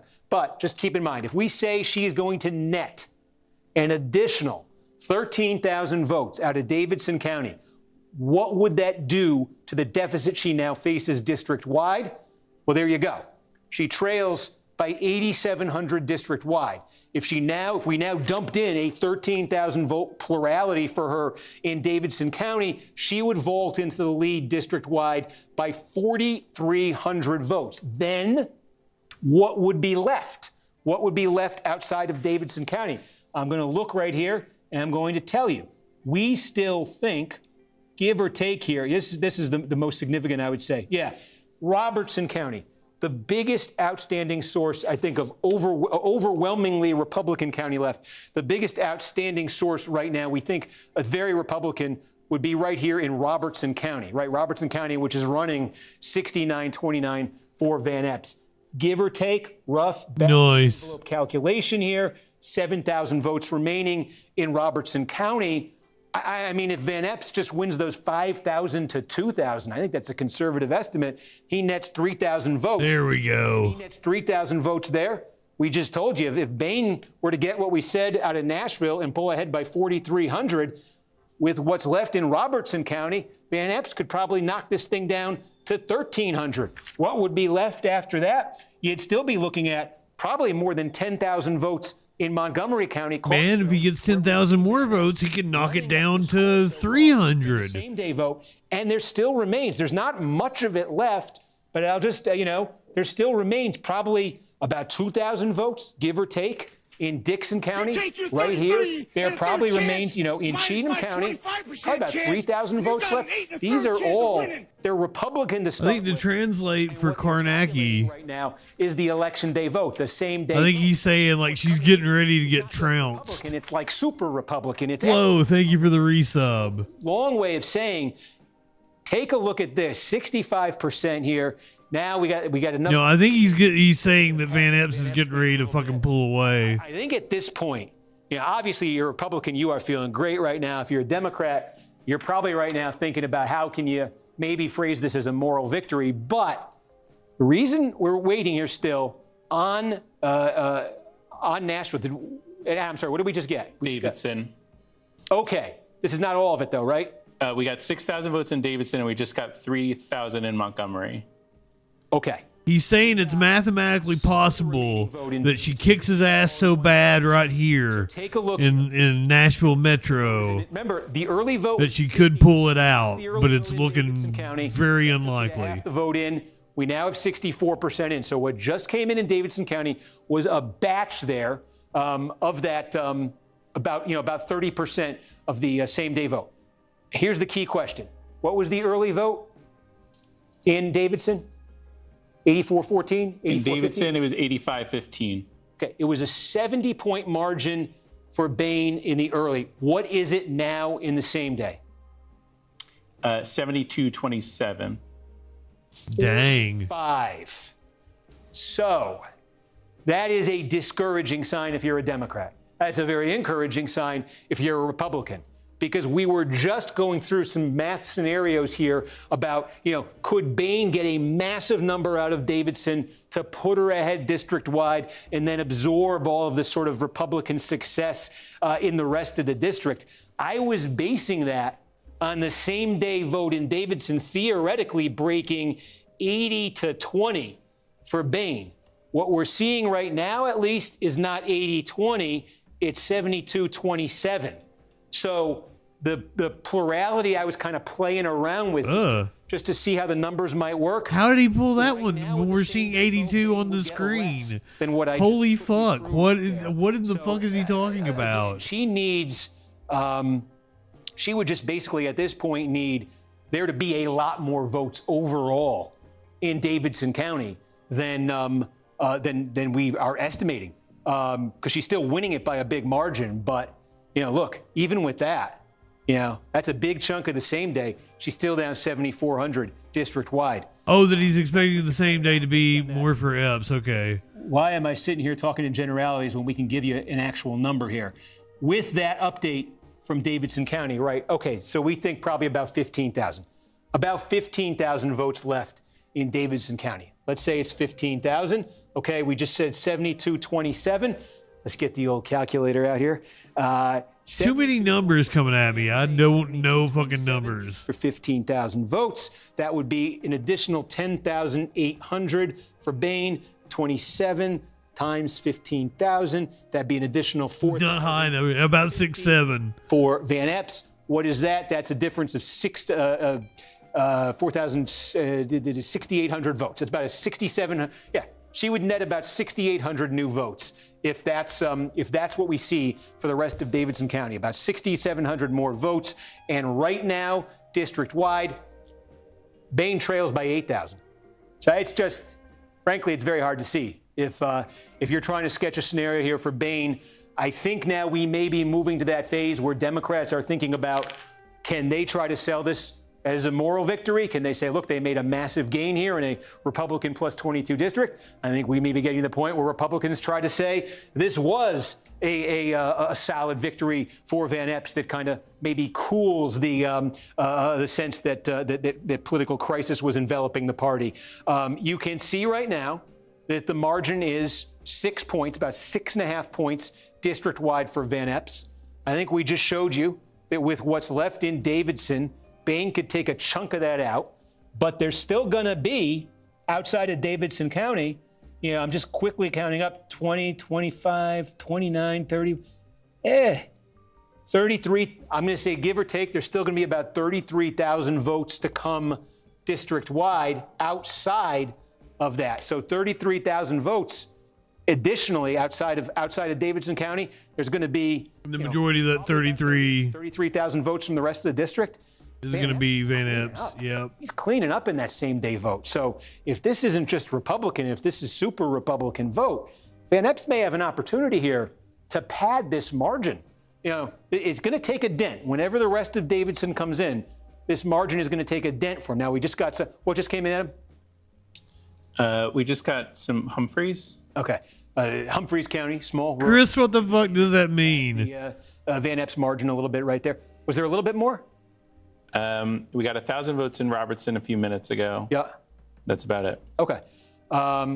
Yeah, I mean, you can, to complete the thought, you could see Van Epps opening this up a little bit. Again, the only place right now left on the map where Democrats are going to be able to cut into this, probably is right there in Davidson County. And we just showed you what we think is probably roughly left to come in Davidson County. Hard to see that being enough to erase this. Or it still looks like it's going to bring Bain a few thousand votes short. And then, she could suffer some more serious slippage in the rest of this district. So I'm really interested right now to see where the final margin in this thing is going to land. One thing I want to know kind of overall. He's going to end up winning by about 4 points, just like I called it. Vote overall running at in this district. It is. He's up about 5 right now. That's first vote at him, right? Yeah, 64-35 is the cumulative. Yeah. And that's very. So, okay. We think this is okay. This is real. I think this is a dramatic way of. I think this captures it kind of perfectly what's happened here. Remember, as these numbers were filling in, we kept talking about it's the early vote. There's some same day mix. Okay, we think we basically know what the cumulative early vote only in the district was. I almost put $50 on her. Producer tried to talk me into it. I'm glad I did. Probably about half the vote it's going to be cast in this district, maybe a little bit more. She wins that portion. Thompson Flash. 5 points. Now, the other. What we got? There it is, folks. I've been dancing around it. I think if you've been able to read between the lines, you've known for the last 20 minutes, but it really kind of became obvious. Matt Van Epps, the Republican nominee for Congress in Tennessee's 7th District, has won the special election to replace Representative Mark Green, the Republican who resigned his seat. Van Epps defeating Democrat Afton Bain. 3/4 of the vote now in. It is an 8-point margin for Van Epps. It may climb still as more votes come in, but this is a district, again, that Donald Trump won by 22 points last year. He won it by 15 points in 2020. It is a district where polling last week, somewhat surprisingly, showed a very close margin of 2 points, a flood of national attention from both parties in the final days of this campaign. And I think it seems pretty clear Republicans talked about waking up their base with that flood of activity in the last week. By flood of activity, he means millions of dollars. With election day voters, people who went to the polls today and voted, didn't vote early, went today. Van Epps is getting big turnout, it would appear, and massive margins, enough to withstand strong early vote performance from Bain. Strong performance, I would say, overperformance. In front of Riri and her fish. In Davidson County. So again, Matt Van Epps, the winner of Tennessee's 7th special election. Folks, stay tuned if you're still watching, but I got to do an update for News Now. You're going to get to watch that. I got to keep my mouth shut for the... Matt Van Epps, the projected winner of Tennessee House District 7. You guys want to watch Kornacki? You want me to pull up Fox? Yeah, Gotti, really interesting. I think one of the things we've seen, as you can see, about 3/4 of the vote is in right now. Matt Van Epps, the Republican, leading by 8 points, about a 10,000 vote margin over Afton Bain. They didn't let him make the call, though. There's a big... I guess the anchor made the call. Right here, it's the city of Nashville, or it's part of the city Old of Tom Llama, I would assume. Bain, the Democrat, did really well here. We're still waiting. There's more votes to come in from there. But this is a massive margin for Bain here. She won. She's leading by 65 points in Davidson County. She got very high turnout in Davidson County. So that was a very encouraging sign for her. But what has happened as this map has filled in tonight is we have seen in rural Republican areas, in more swingy areas, and critically, I think, in the suburbs, the well-to-do suburbs of Williamson County, immediately south of Nashville. The very well-to-do suburbs, I can assure you. Did it with a flood of late interest in this race. One of the things, Gotti, that we've been tracking as these results came in tonight was the difference between the vote that was cast early. This was cast weeks ago, days ago. I'm assuming that is exactly where Matt Walsh, Ben Shapiro, all of those fucks that moved to Nashville live. Candidates did, depending on which vote we're talking about. FREAKIN, Bain it's a won the formidable voice early of the vote. culture. Van Epps has an absolute landslide in the same-day vote. Republicans, Gotti, talked about this race drawing national attention in the last week. They talked about Bain having taken some far-left positions, having some inflammatory rhetoric in the past. They said they had shined a light on that. They had woken up Republican I like voters. cheese and crackers. They had woken up swing voters in this district who may not be nuts about Trump and the Republicans right now. And I got some nuts for you. Bain and motivated them to vote. Looking at the turnout that we're seeing same day, I think there's some evidence in these results that is what happened. So again, overall, Republican district, typically Trump won it by 22 points. Republicans were, I think, kind of panicking a bit last week when polling showed this to be close to a dead even race, but Van Epps ahead by 8 points. I think there'll be some more Democratic vote to come here out of Davidson County, Nashville. But the Van Epps declared the winner. Maybe looking at a margin that special election in Tennessee. Republicans, I think, Gotti, would love to see that number go high and be Democrats going to be a little deflated. I think there was some optimism today among Democrats that they may be able to pull out a upset. As I said, a Trump super PAC made an almost $2 million donation in the last couple of days alone. In our spotlight, a special election for a U.S. House seat in Tennessee, a new FEC filing shows that the Trump-aligned super PAC, MAGA Inc., has invested nearly $1.7 million into the campaign there of Republican candidate Matt Van Epps, who's vying to replace outgoing Representative Mark Green. It's the first election the PAC has invested in so far this term. President Trump posting online urging voters to head to the polls, writing that he gives Van Epps his, quote, complete and total endorsement. Reporter for the Tennessean. Young Mogul, what do you like about Van Epps? Great to have you. So as voters head to the polls, Van Epps got this major endorsement from President Trump, but his Democratic opponent has received support from a Democratic super PAC as well. So just lay out a little bit what's at stake here, and is this really so close in ruby red Tennessee? Yeah, actually, thanks so much for having me on. So actually, Van Epps actually scored the Trump endorsement pretty early on in the primary. So he's had the endorsement from the primary on, including going into the general. And really races in areas like this in deep red Tennessee are often decided in the primaries. So Tennessee 7 has been considered a safe Republican district for a very long time before redistricting in 2021. Republicans typically were winning this district by a margin of about 30 points. And then after redistricting, we saw last year a plus 22 Republican victory. So I think a lot of people were expecting this race to actually be decided in the primary. But a lot has happened nationally since the primary. Obviously, Trump made the endorsement of Van Epps in the primary, which I think helped a lot in bolstering him in that victory. But we also had the longest ever federal government shutdown.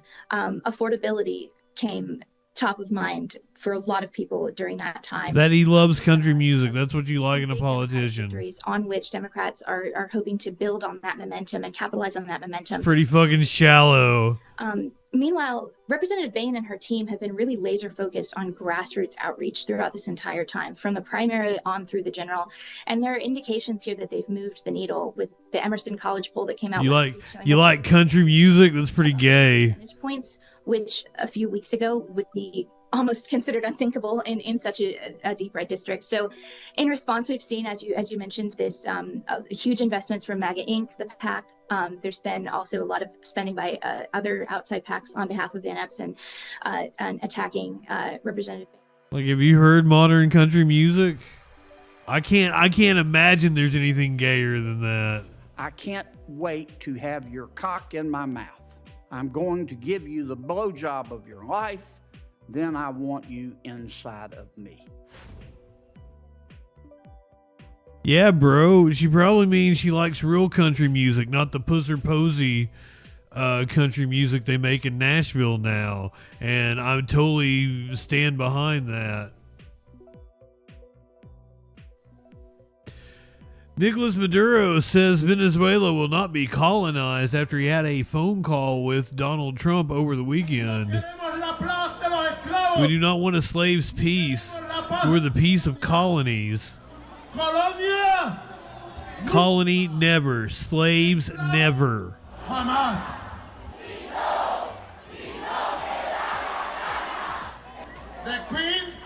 The peace, the union, the victory forever, victory forever, victory forever. Not a very good speaker, is he?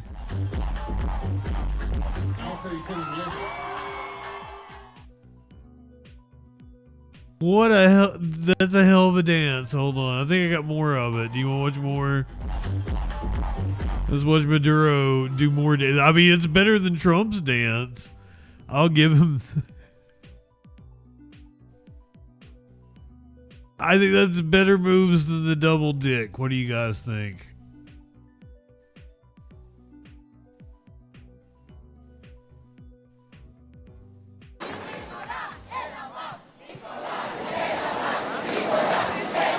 Nicolás, eat the peace. Nicolás, eat the peace. Mira la changa esa, no tiene la changa. My friend, I am from Tennessee. I've spent many a nights in Nashville.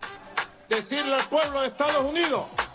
And Republican dipshits have ruined the state. La guerra en el Caribe ni en Sudamérica.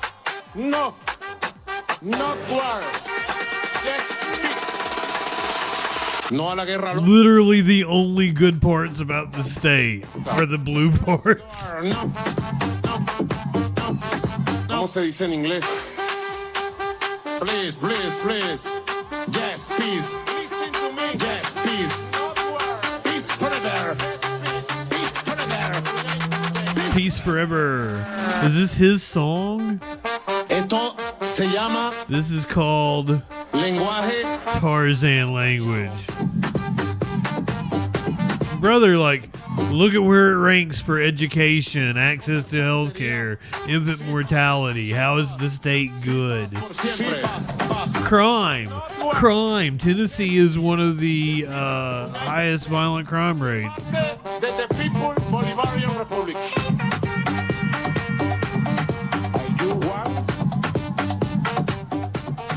¡Que viva la alegría! Would you like to have a conversation? Wait a minute. He's talking about Christmas.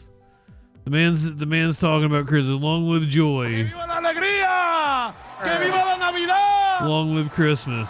¡Que viva Venezuela! Long live Venezuela.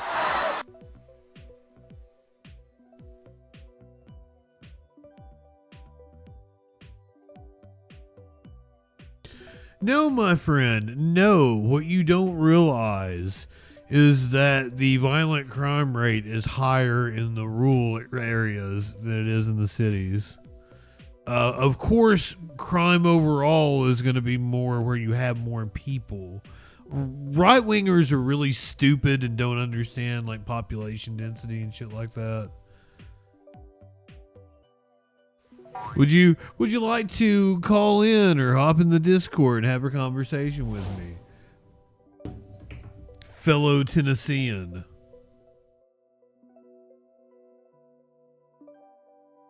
You can tell me about what kind of country music you like.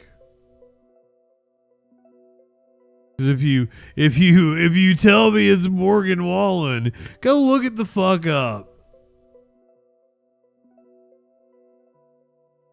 And that's why red states have the highest rates of crime.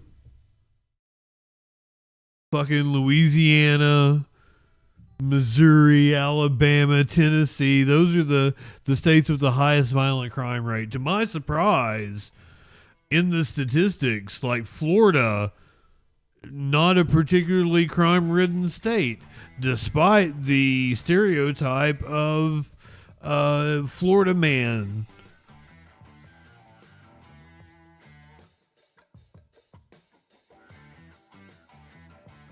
I am not in Tennessee, and I am not going to dox myself.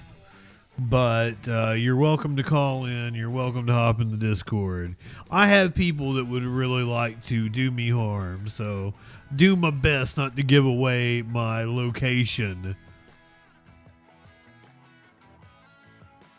That is something that contributes to it, Avalon, is the fact that sunshine laws in Florida make it easier to access stories about crime, but there's also, it's a more temperament climate, and when the temperature is higher, people tend to get out and do more crazy shit.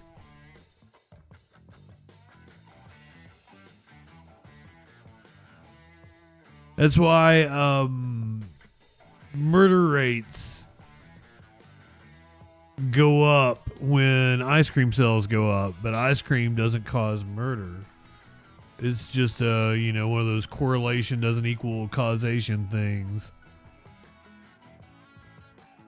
The bellicose nature in which Donald Trump is talking about Venezuela and the strikes on boats outside of Venezuela has nothing to do with drugs.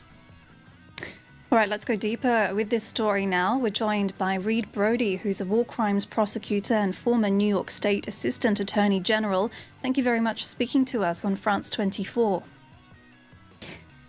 You're welcome. Based on what we know so far, can we say this double tap strike constitutes a war crime? Yeah, well, it would constitute a war crime if this were a war.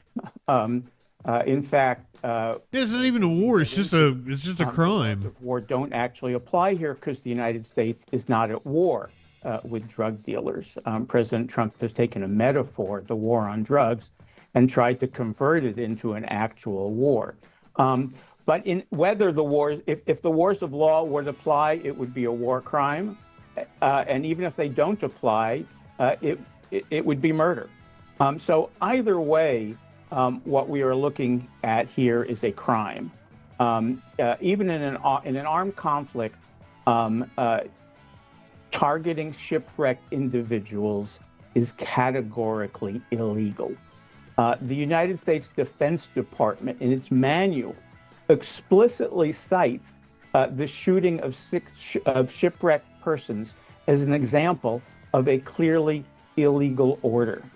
And outside an armed conflict, the legal standard is even stricter. I mean, these survivors presented zero threat.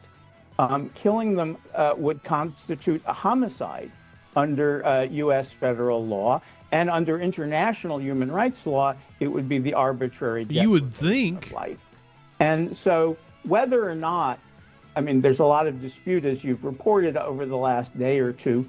When the Secretary of War commits a crime, it's totally not a war crime. Secretary of War, as he likes to call himself, Pete Hegseth, had ordered the second strike. Now Petey boy. Shifting blame to the military commander Bradley. In either event, if it were an order from Hegseth, Bradley would have a duty to refuse the order because it is manifestly illegal. If it was Bradley... yeah, I wonder why we were talking about military refusing illegal orders the other day. Hegseth would have the duty to prosecute him because this was an illegal act. So tell us more about how Pete Hegseth could be held personally to account over this. I mean, the White House did seem to shift responsibility slightly during that press conference, saying it was the U.S. Admiral who ordered the strike, but again, under Hegseth's command. Well, that's right. I mean, under U.S. military and international law, let's say that Hegseth ordered it. There is no defense. Bradley would have no defense, say, of superior orders. I was just following orders. I can't believe we have to deal with this shit. At Nuremberg, and when the illegality. Goddamn, read a history book. Such as killing shipwreck survivors, one has a duty as a commander or as a soldier. And very interestingly, last week, several U.S. congressmen homos for homicide who had served in the armed forces and in the intelligence community, reminded members of the military that they can refuse illegal orders. And of course, that's true since Nuremberg. Trump called that video seditious and said that they should be punished by death. Now, if Bradley was acting on his own to carry out the second strike, of course, he's responsible. But then his superiors would be obliged, rather than to say, as Hegseth did, that Bradley was well within his rights, he would have the responsibility then to investigate Bradley for potential war crimes. And this guy's pissing me off. Hegseth defended his decision earlier today during the cabinet meeting. As far as the attack is concerned, I still haven't gotten a lot of information because I rely on Pete. But to me, it was an attack. It wasn't one strike, two strikes, three strikes. Why would you rely on Pete? Question about the second strike. I didn't know about the second strike. I didn't know anything about people. I wasn't involved in it. I knew they took out a boat. Pete didn't know about second attack having to do with two people. I guess Pete would have to speak to it. I can say this. I want those boats taken out. And if we have to, we'll attack on land also, just like we attack on sea. I have empowered them to make that call. Now, the first couple of strikes, as you would, as any leader would want, you want to own that responsibility. So I said, I'm going to be the one to make the call after getting all the information and make sure it's the right strike. That was September 2nd. I watched that first strike live. As you can imagine, at the Department of War, we got a lot of things to do. So I didn't stick around for the hour and 2 hours, whatever, where all the sensitive site exploitation digitally occurs. So I moved on to my next meeting. A couple of hours later, I learned that that commander had made which he had the complete authority to do, and by the way, Admiral Bradley made the correct decision to ultimately sink the boat and eliminate the threat. He sunk the boat, and eliminated the threat. And it was the right call. We have his back. And the American people are safer. So you didn't see any survivors, to be clear, after that first strike? I did not personally see survivors, but I stand, because the thing was on fire. It was exploded and fire and smoke. You can't see anything. You got digital. This is called the fog of war. This is what you in the press don't understand. You sit in your air-conditioned offices or up on... Wait a minute. The fog of war is not literal.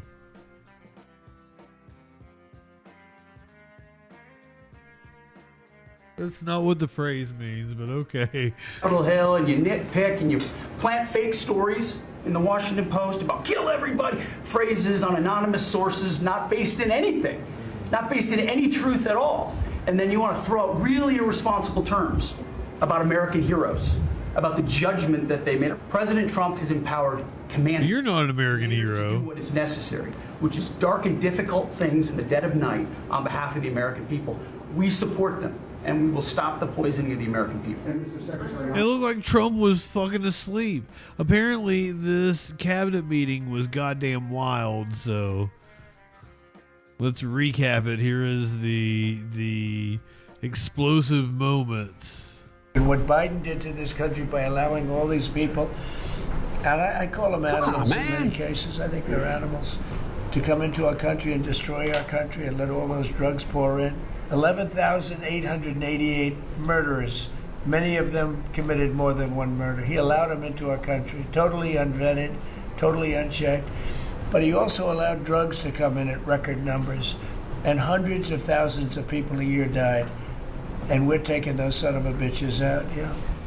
As I've said, I'll say again. And the lighting is always really dark and dim. Now, I'm one to like, the lighting is similar to the lighting in here right now on me.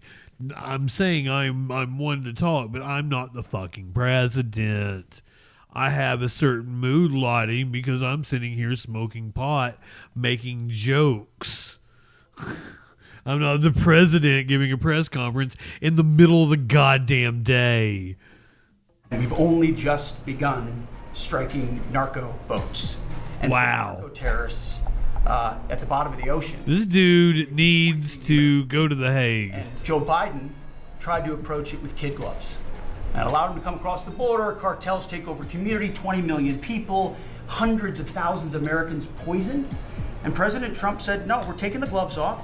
We're taking the fight to these designated terror organizations, and that's exactly what we're doing. We've had a bit of a pause because it's hard to find boats to strike right now, which is the entire point, right? Deterrence has to arrest and hand over and then do it again, the rinse and repeat approach of previous administrations.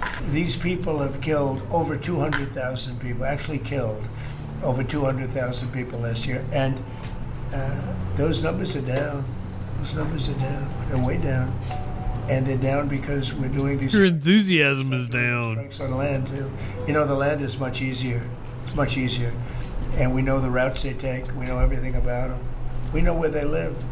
We know where the bad ones live, and we're going to start that very soon, too. You know, you told me to look into Minnesota and their fraud on visas and their programs. 50% of them are fraudulent, which means that wacko Governor Walz either is an idiot or he did it on purpose. And I think he's both, sir. He brought people in there illegally that never should have been in this country, said they were somebody that they're not. They said they were married to somebody who was their brother or somebody else. Fraudulent visa applications, signed up for government programs, took hundreds of billions of dollars from the taxpayers, and we're going to remove them and we're going to get our money back. And we're going to, this next year, make sure that we only put people in leadership positions in this country that love this country. And when I see somebody like Ilhan Omar, who I don't know at all, but I always watch her for years. I've watched her complain about our Constitution, how she's being treated badly. Our Constitution, the United States of America, is a bad place. She has never once complained about our Constitution. She's complained about our Constitution being violated by people like you. Hates everybody, hates Jewish people, hates everybody. Wow. And I think she's an incompetent person. She's a real terrible person. We're going to go the wrong way if we keep taking in garbage into our country. Ilhan Omar is garbage. She's garbage. Her friends are garbage. Fucking shit. That work. These aren't people that say, let's go, come on, let's make this. Brother, you are literal garbage. They would complain. They complained. And from where they came from, they got nothing. As he is sitting there complaining, he says all they do is complain. The insanity of what we are witnessing. You know, they came from paradise and they said this isn't paradise. But when they come from hell and they complain and do nothing but bitch, we don't want them in our country. Let them go back to where they came from. All this motherfucker does is bitch. Thank you very much, everybody. My God, the hypocrisy. The lack of self-awareness. Right-wingers are fucking morons. Dumbest fucks walking the planet.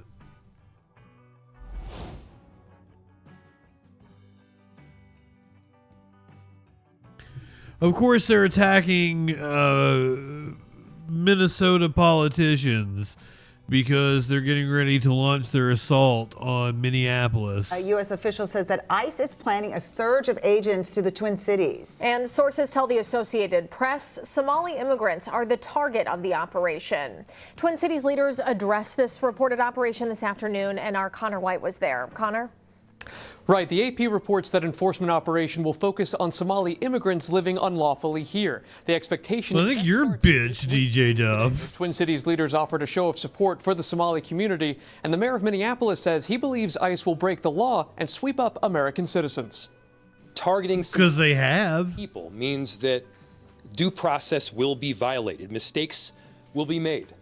And let's be clear, it means that American citizens will be detained for no other reason than the fact that they look like they are. Timu Trudeau over here. Mayor Jacob Fry says an overwhelming majority of Somali people in Minnesota have a legal right to be here. Minnesota is home to about 80,000 Somali people, more than any other state in the nation, and CARE estimates about 95% of them are U.S. citizens. St. Paul's Mayor Melvin Carter calls the president's recent rhetoric racist. So what you heard the president say today was that he is incompetent and incapable of being a president for the people of the United States, because he just said out loud that he despises Americans. Yeah. Officials say they are looking into reporting from the New York Times indicating more than 100 federal officers are about to flood the Twin Cities metro for those quote-unquote targeted strikes. Immigrant rights activists say they're already seeing the impact in parts of Minneapolis. We'll have that part of the story coming up all new at 6. All right, Connor, thank you. Well, ICE is not the only agency eyeing Minnesota. Hey, motherfuckers named Connor. Administration said that several people indicted for fraud here. Unless you're watching the show, then I like you, Connor. You're cool. And today she, quote, ordered an investigation into the network of Somali organizations and executives implicated in these schemes. As Barrett Leone reports, that is on top of recently launched investigations by the Treasury and Transportation Department.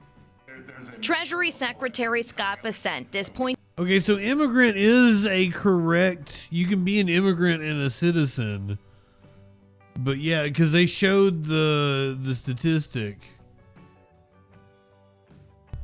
95% of the Somalis in Minnesota are U.S. citizens.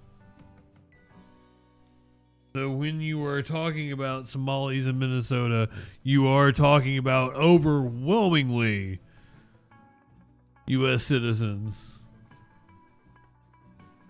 Recently launched investigations by the Treasury and Transportation Department. Treasury Secretary Scott Bessent is pointing blame to Governor Tim Walz as he directs federal authorities to investigate accusations that money fraudsters took from state programs may be funding overseas terrorism. I welcome the help. We do all we can.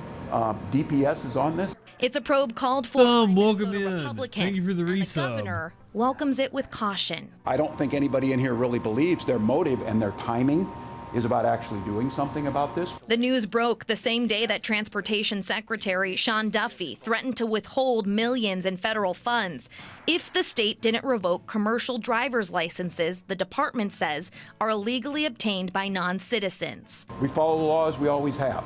No different than any other state. An audit released Monday found that 1/3 of non-domiciled CDLs were issued illegally. And if the state didn't comply within 30 days, $30 million in federal highway funding were at risk. In a statement, Secretary Duffy said, quote, Minnesota...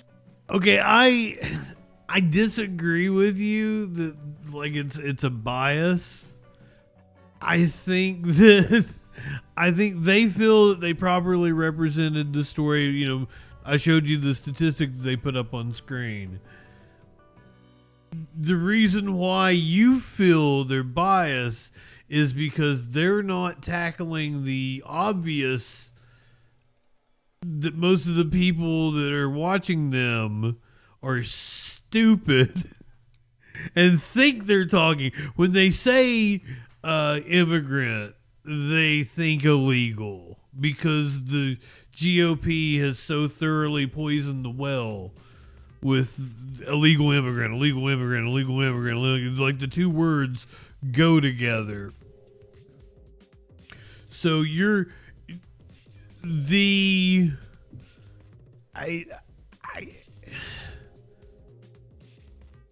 I've worked in the media. I don't think that's it. I think a lot of people are sycophants that they're trying to get ahead. I think most of the production staff is actually really leftist, like me. Everybody that I worked with in the booth was a leftist. I think all the weather people I've ever worked with, except for one, she was awesome. But she took me to the side. I was like, I'm like you. I don't like the right wingers. They're crazy. But most weather people are right wing nut jobs, and most anchors are fucking stupid. I say most. Most anchors are fucking stupid. Most reporters are, I would say, liberal institutionalists. That's why they're reporters, because they got into it to cover. So, like, yeah, like, I say it because I've worked in news media for most of my professional career. I will probably try to get another job in news media soon. Yeah, meteorologists are fucking dumb. Meteorology is not a science degree. It is a broadcasting degree. Always keep that in mind. failed to follow the law and illegally doled out trucking licenses to unsafe, unqualified non-citizens, endangering American families on the road. We are following the law exactly as it's written, exactly as we implemented it for decades, and coincidentally, today they decide to keep piling these things on. Barrett Leone, WCCO News. So, let me give you another example of how there are like structural biases that seep in.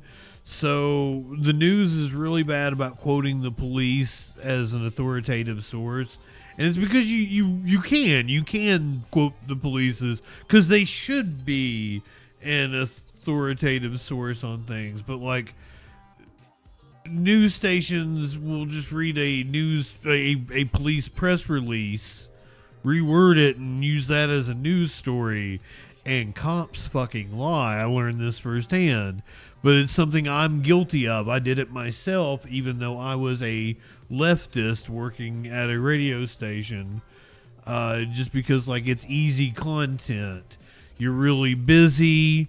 A press release is easy to just rewrite and put it into your newscast.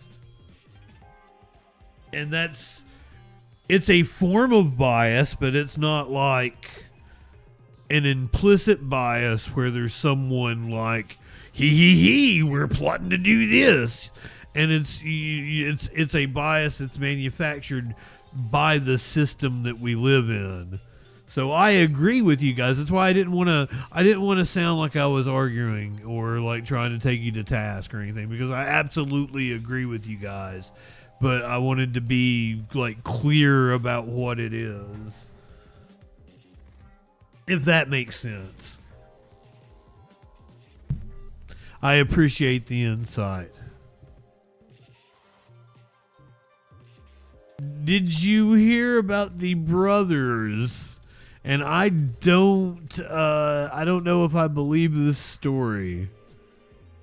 Assistant principal and his brother allegedly planning to travel to Las Vegas to obtain weapons which could carry explosive rounds. They plotted to kill ICE agents, according to, the feds. That's why I'm skeptical. This one, shames. This is a tragedy.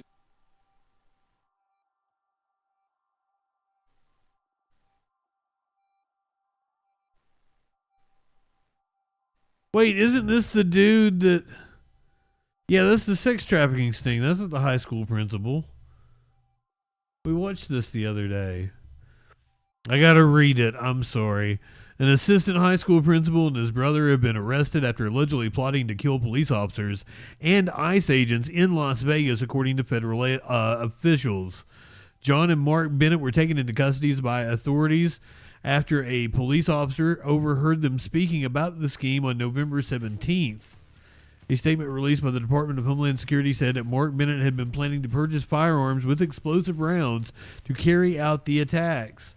Do we have a video? Yeah. I want to see these dudes. A Kempsville assistant principal and his brother are facing charges after a police officer overheard their conversation. I'm Jessica Davis in Virginia Beach at the courthouse, where we received this criminal complaint that draws out what led to that arrest. Oh, cheers on the job, thumb. Mark Bennett were arrested an hour apart on Wednesday, November 19th. According to court documents, an off-duty Norfolk police officer was eating at a restaurant. Yeah. I don't believe this. I don't believe this at all. So he was eating at a restaurant and he overheard these two guys plotting to kill ICE agents. Bullshit. Virginia Beach. Assistant Principal John Bennett and his brother Mark were also at the restaurant. As the two were talking to each other, the Norfolk police officer overheard them talking about how ICE agents are, quote, kidnapping people and they need to do something about it. During the conversation, Mark Bennett mentioned flying to Las Vegas to meet like-minded individuals and return with, quote, enforcement ideas. In the document, it says Mark mentioned they were Antifa. An assault rifle, which he said he bought because it penetrates through body armor. According to the doc, John wanted to, quote, go hunting, and later expressed his interest in going to Vegas with his brother. On November 18th, Mark bought a flight to Vegas for the 19th. Mark was arrested first at Norfolk International Airport, and an hour later, John was arrested in Virginia Beach. WTKR reached out to Virginia Beach City Public Schools, who says Bennett has been with the district since 2009. So tell me, what did they do that was illegal? Police say both brothers are charged with conspiracy to commit malicious wounding, and Virginia Beach Police Department says the investigation is ongoing, and they're urging anyone to contact. They're charged with conspiracy to commit malicious wounding based on a cop overhearing them at lunch. Are you fucking kidding me?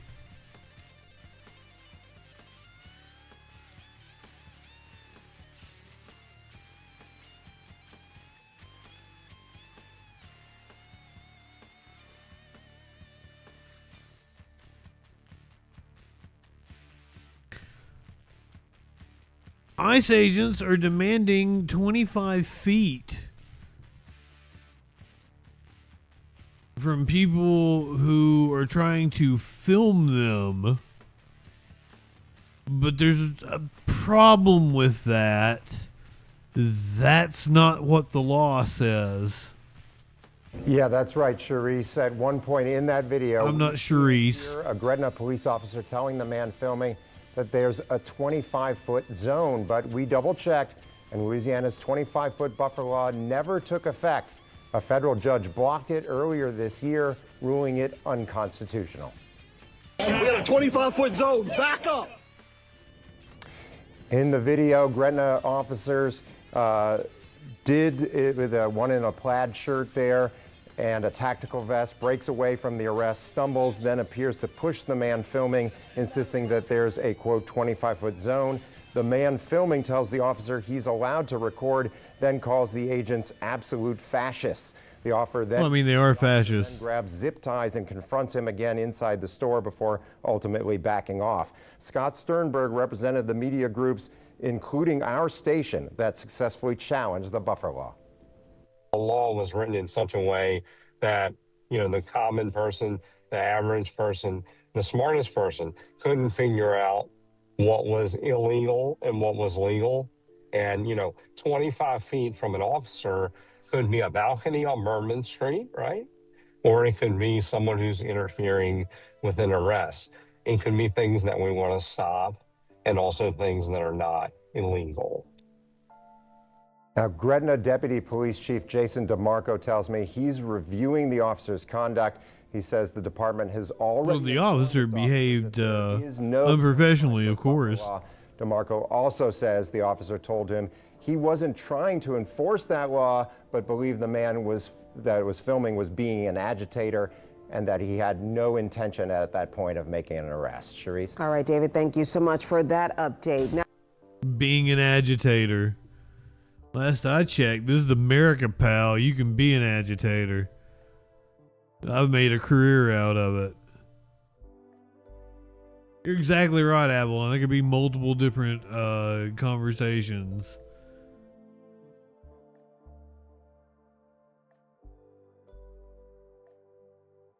Sabrina Carpenter is firing back after the DHS used one of her songs on one of their stupid ass videos. The White House's social media account used her sexually suggestive hit to hype up the administration's deportation push. Commenting under the offending X post on Tuesday, Sabrina torched the video of arrest set to her hit Juno, calling it evil and disgusting and warning, do not ever involve me or my music to benefit your inhumane agenda. Go Sabrina Carpenter. In the video, they grabbed the saucy lyrics, have you ever tried this one? The same line Sabrina used to demo a new sex position at every stop of her short and sweet tour. Oh my God. I'm gonna turn the volume off. I don't want Sabrina to come and copyright on me.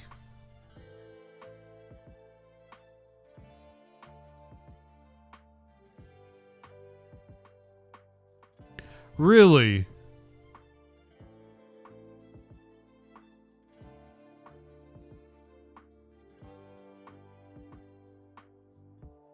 Wow. Oh, it was the White House.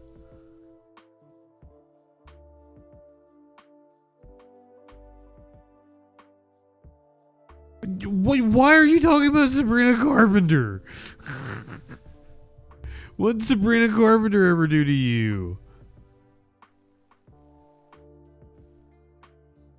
In the White House's clip, that lyric was slapped over a montage of DHS arrests, turning a filthy tongue-in-cheek moment into a jarring, controversial political push. The White House press secretary earlier today, or White House spokesperson, not press secretary, Abigail Jackson, who can be my GOP mommy, tells TMZ, here's a short and sweet message for Sabrina Carpenter. We won't apologize for deporting dangerous criminal illegal murderers, rapists, and pedophiles from our country. Anyone who would defend these sick monsters must be stupid, or is it slow?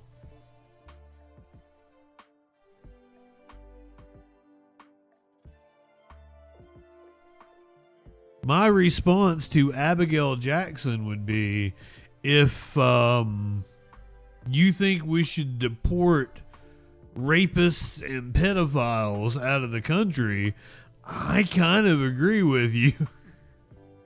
And we should probably start with your boss, who has been adjudicated to be a rapist and is most certainly a pedophile.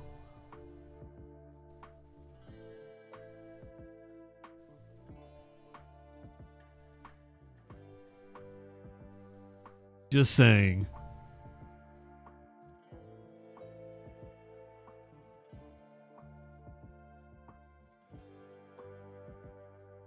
You guys are going to be excited for this one. If you're planning a trip to DC for the holiday season, you can do the White House tour. Yet again, it was shut down for a little while. White House tours have resumed just in time for the holiday season. The tours had been on a 3-month pause due to the East Wing demolition and building of President Donald Trump's new White House ballroom. Guests will have a different experience this year due to that construction. The trees aren't bad. Visitors could tour historic rooms on the ground floor, which will no longer be included. Postcards, welcome. It's included, though, 4 evergreen trees with an America 250 theme to commemorate the country's upcoming birthday. Guests will also see the official White House Christmas tree featuring ornaments for each state and territory. You guys remember when she did that red tree? Early on, it looked really weird. Like she was worshiping Satan. I kind of liked it.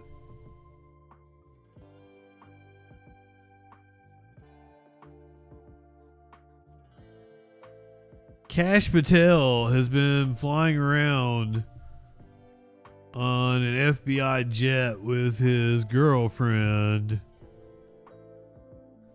Democrats on the House Judiciary Committee have opened an investigation into FBI Director Kash Patel's travel. They allege that flight logs. Oh, you know what? Thumb got a new job. We should absolutely cheers, light one up, tip one back.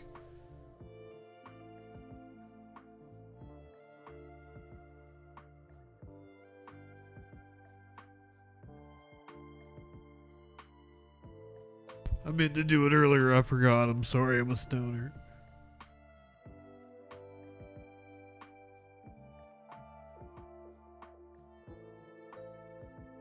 Weed. I'm gonna redo all the things, and I'm gonna make a bandana gif and shit. We're gonna spruce things up around here. Democrats on the House Judiciary Committee have opened an investigation into FBI Director Kash Patel's travel. They allege that flight logs and social media posts show Patel used the FBI's Gulfstream passenger jet for several personal outings, notably flying to see his girlfriend sing the national anthem at a wrestling match at Penn State University, before then flying to Nashville for a date night. CBS News Justice correspondent Scott McFarland is following this story, joins us now. So, this is not... You can have a fun time in Nashville. I've had many a fun night in Nashville. They violated some sort of protocol or set of guidelines for the use of the FBI director and this particular jet? According to this inquiry from the Democrats on the Judiciary Committee, the social media posts by Patel's girlfriend show these trips happen. That open, accessible flight logs show the flights happen. The flight to Pennsylvania in October, the flight to Tennessee referenced, the one to Texas also referenced in the investigation by the ranking member of the Judiciary Committee. What they're arguing here is that they should have the flight logs, the names of passengers involved, the information and communication to and from the passengers involved with those flights to ensure there was no violation of protocols, of rules, of regulations. But the baseline issue here isn't whether the flights took place, it's the proper nature of the flights. Right. Does a official in the government, like the FBI director, have access to this plane for any purpose, and is there a reimbursement requirement? What the investigation is arguing is they want to get this information to see if there's a reimbursement requirement here, that this was a personal nature trip versus a work trip. But the FBI director, Patel, has been unambiguous since taking the post that he is taking the jet, the Gulfstream jet the FBI operates, because it's a requirement, a safety requirement in this supercharged threat environment. I think what Democrats have argued similarly unambiguously from the start is that Patel was one of the ones criticizing his predecessor for using the jet too often, for using it as a perk of office. To be doing it now, I think critics of the administration would say it's hypocritical at a minimum. Scott, if there was a Hollywood script and this were a That's all they do is be being hypocrites and shit. A destination called Boondoggle Ranch. We don't have to invent that, do we? Yeah, the place in Texas to which Garrett was proud of himself on that one. Holy shit. A brand of some sort to lure people to spend their time and spend their money. I think the FBI has not commented on this investigation, or have they commented on our request for them to speak to this investigation. But I think what the House of Democrats are doing here is making some noise. They don't have subpoena power. They are the minority party, but they sure have trained their sights on Kash Patel as a meaty target for noisemaking. And they think that this latest inquiry at least will cause some alarm bells to go off. A meaty target. From the FBI to their questions for later this month. We do not expect them to be furnished with answers promptly on this. We'll keep an eye on it. Scott McFarland, as always, thanks so much. Thanks, Major. Major Garrett over on CBS. I called him Garrett because that's more of a first name than Major.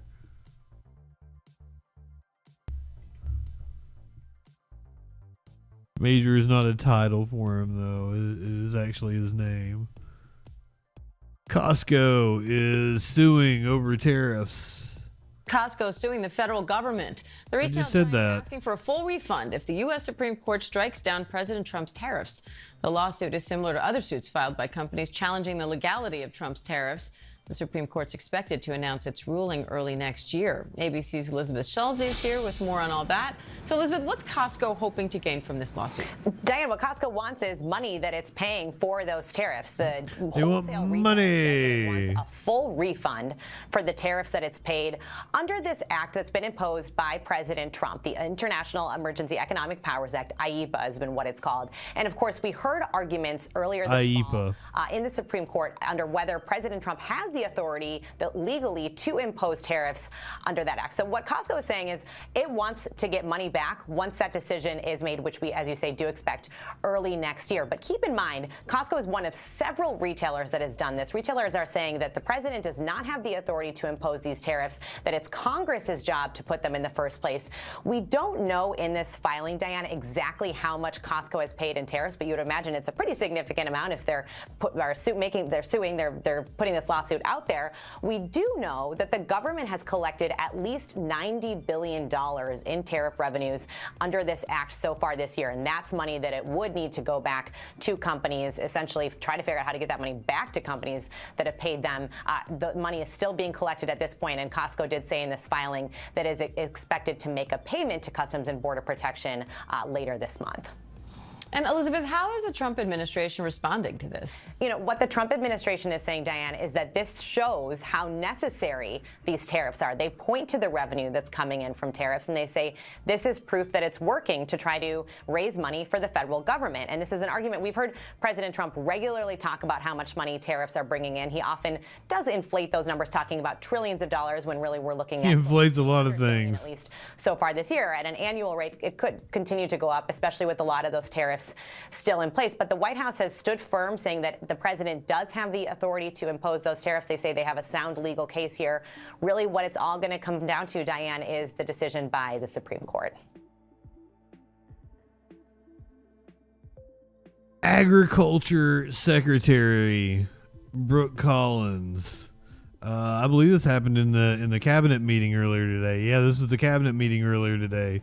She says that they may come after SNAP benefits in certain states. We have so much great things to talk about at USDA, but the third thing, which became very much a part of the national conversation during the Democrat shutdown, was SNAP reform, food stamp reform. When all of America saw what so many of us know and have been working on, but when you have so much rampant fraud in a program that 42 million Americans participate in, now a big good piece of news that I hope is written about, since you became president, about 800,000 of those 42 million have moved off of food stamps, which is hopefully the plan, with better jobs, higher wages, etc. But still, what better jobs and higher wages? 6,000 dead people's Social Security numbers being used. 500,000 people receiving benefits more than twice. We had a couple of people receiving benefits in 6 states. In February of this year, we asked for all the states for the first time to turn over their data to the federal government, to let the USDA partner with them to root out this fraud, to make sure that those who really need food stamps are getting them, but also to ensure that the American taxpayer is protected. 21 states said yes, not surprised. 29. You guys are not going to want to hear this, but she can absolutely be my GOP mommy. This Agriculture Secretary Brooke Collins. States said yes, not surprisingly, the red states, and that's where all of that data, that fraud comes from. But 21 states, including California, New York, and Minnesota, the blue states, continue to say no. So as of next week, we have begun and will begin to stop moving federal funds into those states until they comply and they tell us and allow us to partner with them to root out this fraud and to protect the American taxpayer. As Joe Biden was working to buy an election a year ago, he increased food stamp program funding by 40%. So now as we continue to roll that back. Just absolute ghouls. And they're so dishonest. They're dishonest in everything they do. Like this student in Oklahoma who got a 0 on an essay that she wrote in class. This morning, a University of Oklahoma student who received a 0 on a psychology essay on gender roles after citing the Bible is filing a lawsuit for religious discrimination. You can't cite the Bible in a paper about empirical data. University released a statement on Sunday saying it's taking these concerns seriously and fully reviewing the situation after the students were assigned to write a paper on, quote, how people are perceived based on social expectations of gender. Well, in her essay, Samantha Fulnecki presented biblical beliefs to the argument. This paper was soliciting her feelings. This paper was soliciting her reaction. This paper was soliciting her discussion on this topic. So the dude you're hearing right here that kind of looks like Kevin Sullivan, that's an insult to Kevin Sullivan, is from Turning Point USA. So I feel that the instructor was completely unjust in giving the student a 0. This paper did not earn a 0 grade. And I feel that this 0 was a punitive grade based on the instructor's insertion of her own or his, no, identify, own personal feelings in this. She just didn't do the assignment. Gender has since been placed on administrative leave. Governor Kevin Stitt wrote. And the governor got involved. The First Amendment is foundational to our freedom and inseparable from a well-rounded education. The situation at OU is deeply concerning. I'm calling on the OU regents to review the results of the investigation and ensure other students aren't unfairly penalized for their beliefs. That's absurd. That was a horrible job on the reporting. That was insanely biased. Because she literally didn't do the assignment. That's why she got a 0. Michael, welcome in. Byronic. You can totally quote the Bible, cite the Bible. You can quote it. You can cite it in like a historical paper, a paper on biblical studies or the historical Jesus, or even something that might just be a piece of history that gets referenced in the Bible. You can cite the Bible.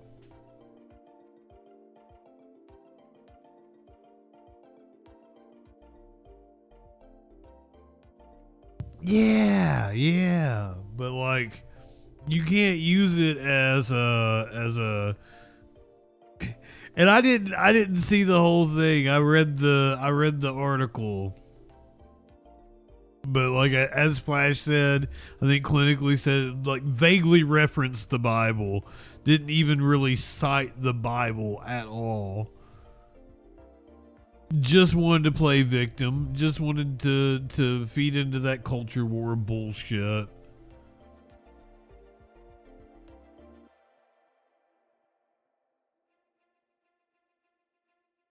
Earlier today, our boy Luigi appeared in court. We have new video now. Get to that one in just a little bit. We begin this hour with the second day of a pivotal hearing for the man charged with murdering a healthcare executive. We're talking about Luigi Mangione, who is back in court for a pretrial hearing. I think he's going to get off. His attorneys are trying to get some evidence tossed out, including a handgun and notes from his backpack. One of the police officers who arrested Mangione at a Pennsylvania McDonald's last year has been testifying for several hours. His testimony is expected to resume after a lunch break ends in about 15 minutes. Mangione is accused of shooting and killing United Healthcare CEO Brian Thompson outside of a Manhattan hotel last year. He has pleaded not guilty to state and to federal charges. Joining us here in studio, NBC News correspondent Sam Brock and NBC News legal analyst Danny Savalos. Sam, I'll start with you. We mentioned a police officer's been testifying. What have we heard so far today? Let's start with the most notable thing, which is that Officer Detweiler said there was such incredulity with this 911 call when he received it. First of all, he didn't put the sirens on his car on. A. B, he got a text message from his lieutenant saying, if that's the New York City CEO shooter, I'm going to buy you a hoagie. And he said, done, because he really did not think that he was walking into a McDonald's to find someone who's the subject of a 5-day-long manhunt. He says that he walked inside the McDonald's, saw Mangione in the corner, asked him to pull his mask down. As soon as he did, in the words of Detweiler, I knew right away it was him. As soon as he pulled that mask down, there was a safety concern with just us being there, not knowing what was in the bag and what he was going to do. Critical words there, right? Given the fact that we know that there is an evidence suppression request from the defense over 4th and 5th Amendment rights here. He's saying, I fear for my safety as soon as I walked in there, once I realized this was likely the person, guys. And so he also talked about the fact, Officer Detweiler, he'd been watching Fox News throughout the last several days, had seen... Of course he was. Mangione, or the suspect, in the back of a taxi cab. Was watching Fox News. Shooter walking up to Brian Thompson. You don't say. Morning hours in Midtown Manhattan and shooting him in cold blood with a silencer, and thought, this is someone who was lying in wait. If I ever encounter this person, they could be dangerous. So that sort of catalyzes the entire exchange. He asks for an ID. Mangione provides an ID, but it says Mark Rosario. This was shown in court from New Jersey. And then they say, hey, we checked this in our database. This isn't you. Why did you give us a fake ID? And he said, well, it was the only fake ID I had. And then sort of corrected himself after that. How much of that exchange actually is allowed in court versus is stricken because he's not Mirandized beforehand? That's, one of the big questions here, but that's some portion of the events that happened earlier today. It was a very informative day. No, and to that end, Danny, the officer's actions are a key part of Mangione's attorney's arguments here. How might that affect whether or not this evidence, some of it, does get tossed out? The best legal scenario for Officer Detweiler, at least, is to have no belief that he was about to respond to a call involving the shooter, and then that he only developed the belief that this was the shooter right when he was in the McDonald's. Because if they believed it was the shooter every minute that they approached him, that's another reason they should have Mirandized him or read him his rights. So it's no coincidence that Detweiler just happens to testify perfectly in accordance with the legal situation that the government needs in order to defeat the suppression motion. But what's at stake here is obviously everything that's in the backpack, including the firearm, and then the statements. But this is not a suppression motion where the case disappears if it is granted. The entire case does not depend on the outcome of these motions, whereas in many cases, it often does. And just to summarize, the issue is if they were fearing for their safety, then it's okay not to Mirandize someone yet because you're fearing for your safety? No. The more they believe that he was the suspect, that means it is more likely, at least for the interrogation portion, the statements portion, that this is someone they should have given Miranda warnings to sooner. But as to the suppression of the items in the backpack, the reason that's significant is that if they do have fear, that's great for them. It doesn't really matter when they developed it, but that gives them more reason to access the backpack. I see. Thank you. We thank you for watching. And remember, stay updated on breaking news and top stories on the NBC News app. Shut up, Tom Llama. YouTube channel. Bring back Lester.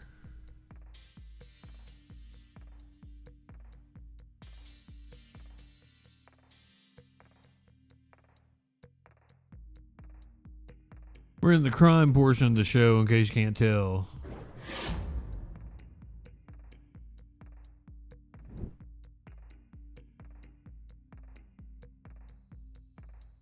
It was just another day.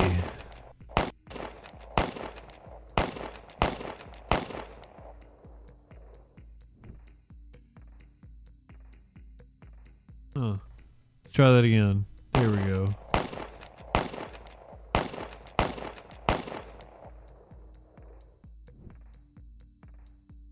I believe the shooter is still on the loose. I'll have to look it up and see if I can get you an update. Several people are dead, 4 people killed. Gunman on the loose after a shooting at a kid's birthday party. A manhunt is underway in California's Central Valley as authorities search for the suspect in a deadly shooting at a child's birthday party over the weekend. 4 people died, including 3 children. Fox's Amalia Roy joins us live from Stockton with new details on the search. And Amalia, big development today. We understand that there may have been multiple suspects involved. Yes, good evening, Marla. The San Joaquin County Sheriff's Department says that they are looking at multiple shooters possibly being involved. And from the outset, when I have heard him speaking, talking about there being possibly more than one gunman. And if you look here, it's dark now. There are bullet holes all on the side of the wall of this banquet hall here. And there's also this growing memorial behind me. There are flowers and candles honoring the victims from the shooting. The youngest was 8 years old. Authorities say there were at least 100 people at this banquet hall Saturday evening celebrating a children's birthday. Yeah, I'm sorry. I don't want to ignore you, Byronic. I just want to barrel through this shit and get to police chases. Could be more than one shooter. And music. 15 people were shot. The 4 people killed were 8, 9, 14, I also gotta and pee. 21 years old.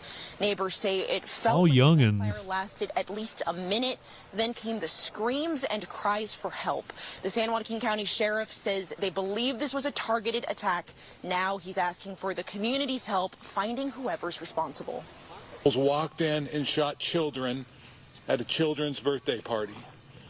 And none of us should. I mean, who else are they going to shoot at a children's birthday party? You have to come forward and tell us what you know. If not, you just become complacent and think this is acceptable behavior.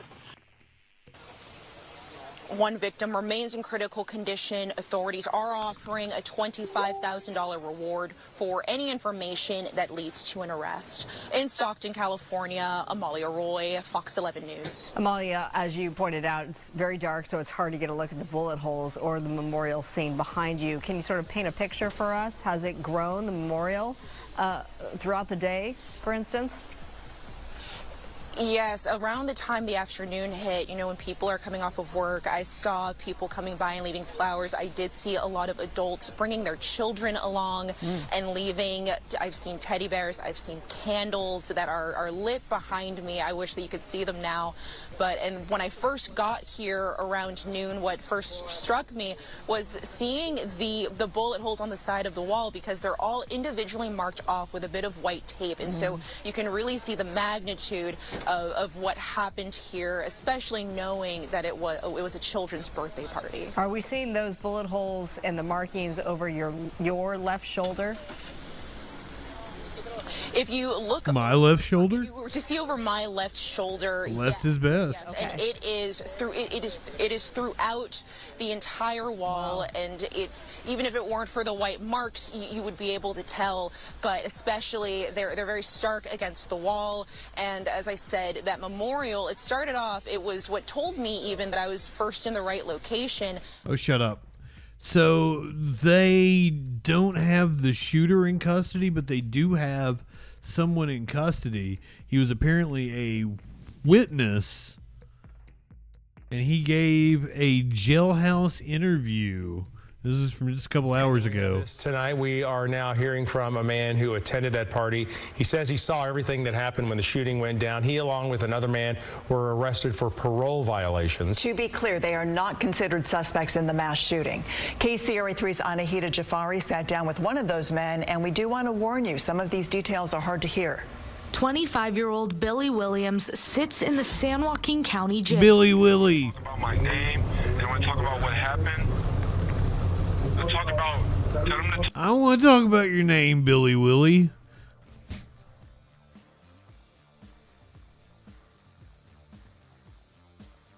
Sorry. Shooting. KCRA 3's Anahita Jafari sat down with one of those men, and we do want to warn you, some of these details are hard to hear. 25-year-old Billy Williams sits in the San Joaquin County jail. And they want to talk about my name.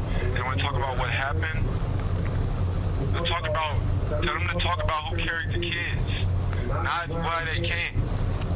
Because we don't know why they came, because I wouldn't do that to somebody. Speaking out about what happened the night of the shooting and his arrest 2 days later. My parole violation right now is based off me being around where a crime was committed. He tells me he doesn't know why someone would shoot up a children's birthday party. Do you think you know who did this? No.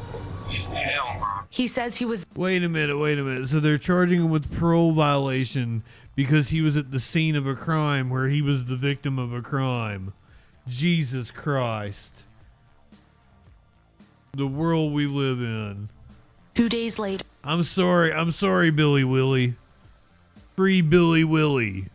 My parole violation right now is based off me being around where a crime was committed. He tells me he doesn't know why someone would shoot up a children's birthday party. Do you think you know who did this? No.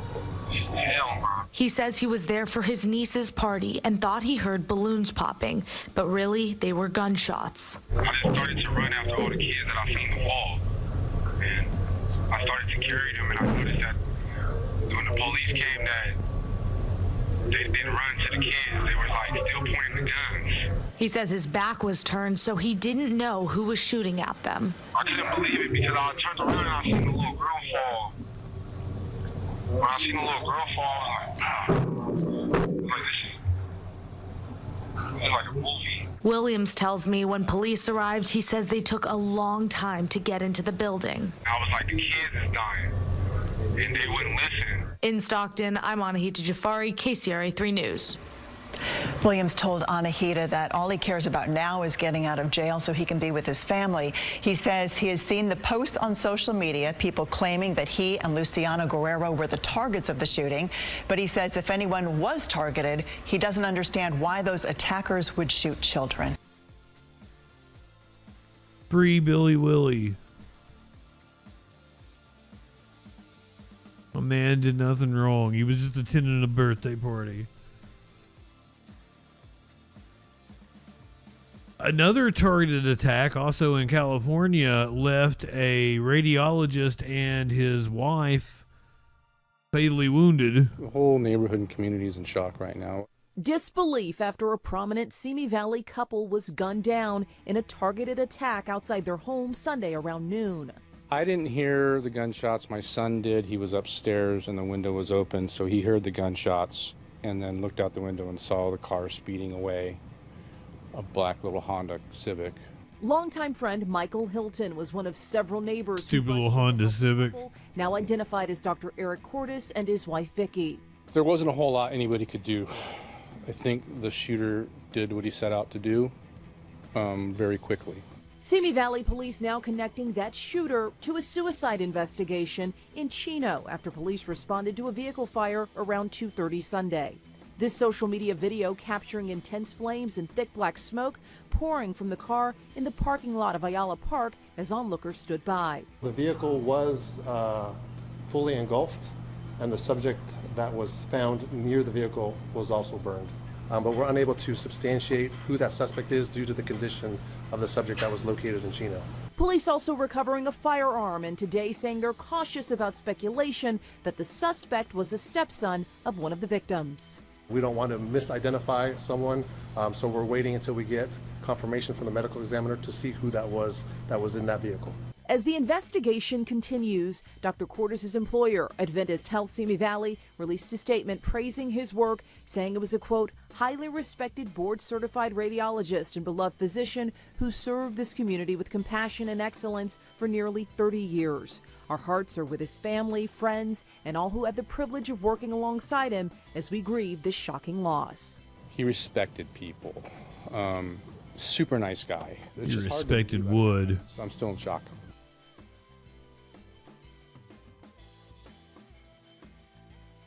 All right, this next story, I don't want to laugh at it, but I'm probably going to laugh at it. And it's very graphic. It's very shocking. It is appalling. I don't want to laugh. It is.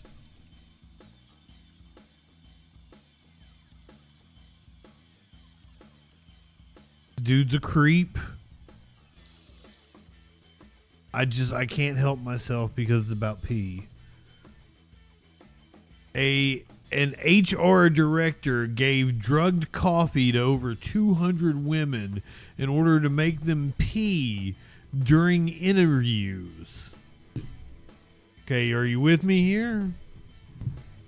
He apparently had some sort of pee fetish and was drugging women during interviews.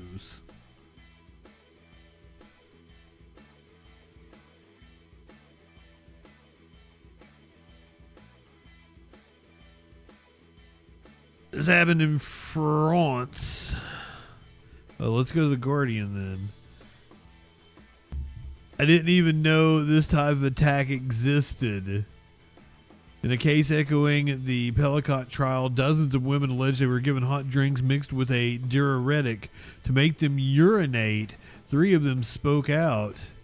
When Sylvie Delindsey, marketing expert from Lilly, was job hunting in 2015, she was delighted to be contacted on LinkedIn by a human resources manager at the French Culture Ministry, inviting her to Paris for an interview. It was my dream to work at the Culture Ministry, but instead of finding a job, Delazine, 45, is now one of more than 240 women at the center of a criminal investigation into the alleged drugging of women without their knowledge in a place they never expected to be targeted. A job interview. An investigating judge is examining allegations that over a 9-year period, dozens of women interviewed for jobs by a senior civil servant, Christian Negri, were offered coffees or teas by him that had been mixed with a powerful and illegal diuretic, which he knew would make them need to urinate.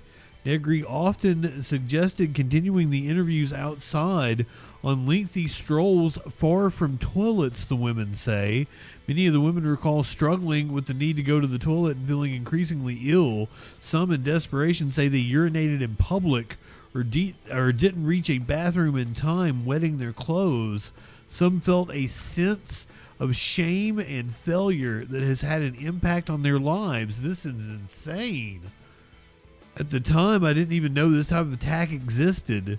The alleged assaults came to light in 2018 after a colleague reported Negri allegedly attempting to photograph the legs of a senior official, prompting police to open investigation.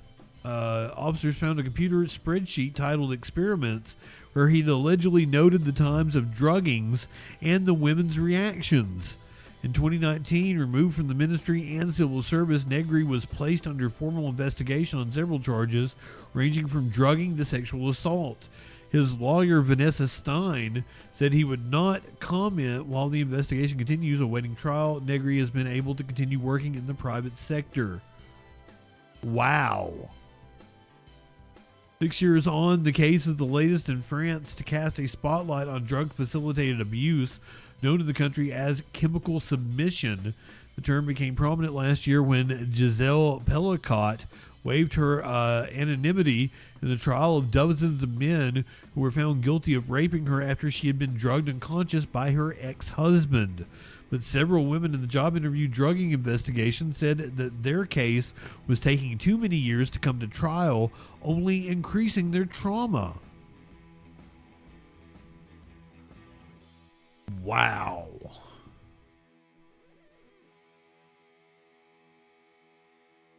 I don't want to do the French accent. That seems wrong. I almost read your message.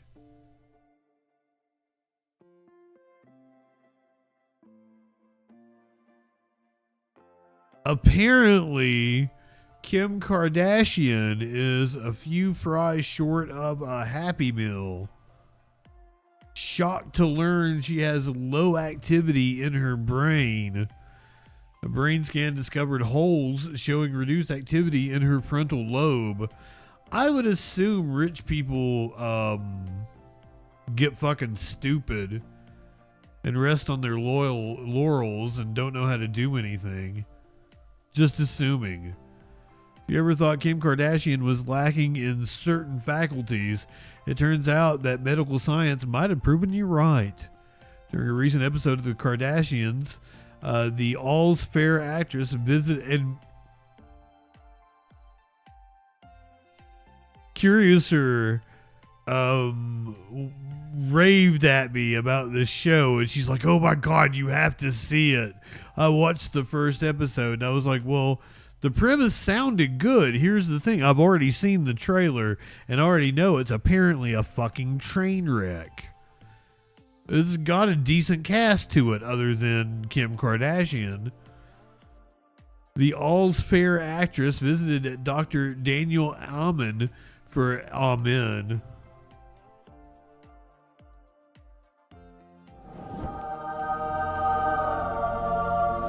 For a brain scan, and she's dealt with chronic stress. As Kim Kardashian put it, the bar is in 2 months. I have the Met Gala. I have my robbery trial coming up. Oh, and I might have a brain aneurysm. No biggie.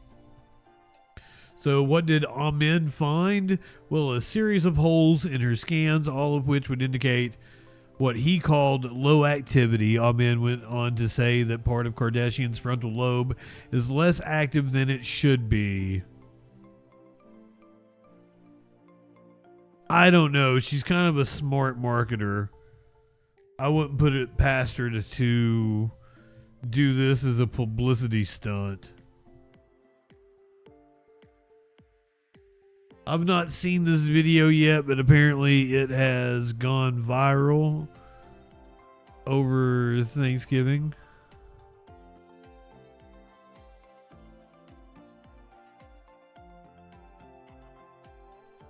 Is that a Thanksgiving dinner? Young lady giving a speech, eulogy. She obviously did a good job. Amazing timing.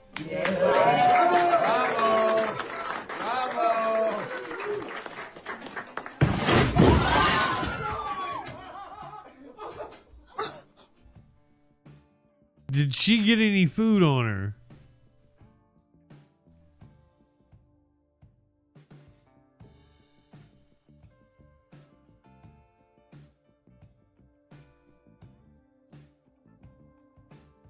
I can't tell if it's shitty or not. They look a little bougie.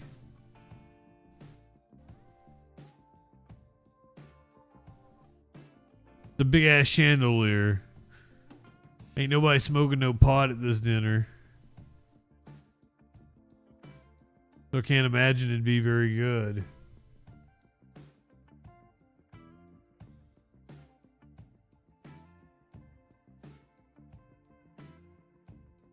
I had a hard time deciding which video to play.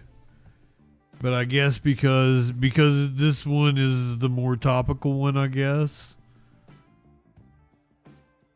A snowstorm hit the Midwest over the last couple of days.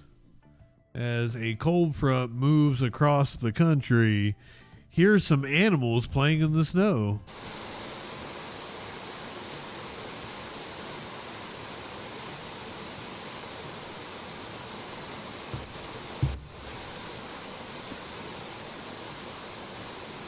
Twitch people, stick with me. We're going to watch Rick and Morty. No, I guess we better not. We're going to watch a couple police chases.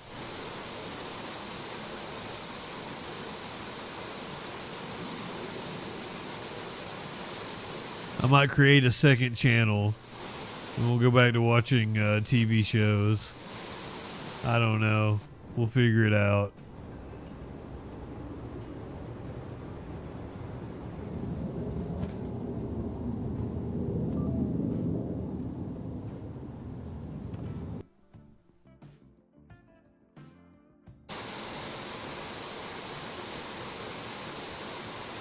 I don't want to lose my channel. It was Rick and Morty, Dougie. We watched like 8 or 9 episodes. And we get to the very last episode. I was falling asleep. I was getting ready to raid out. And I get popped.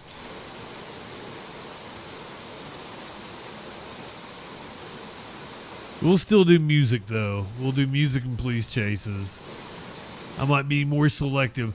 I don't think anybody's going to get me for showing old Whose Line Is It Anyway, right? I think we can get away with that. Maybe we can get away with Penn and Teller. I'd just be showing everything over here. We probably shouldn't do that. Especially the Warner Brothers. The Warner Brothers very protective about their catalog.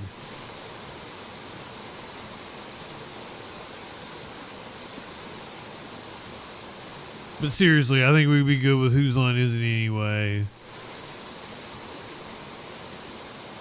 Penn and Teller, maybe Kids in the Hall, Whitest Kid You Know, shit like that.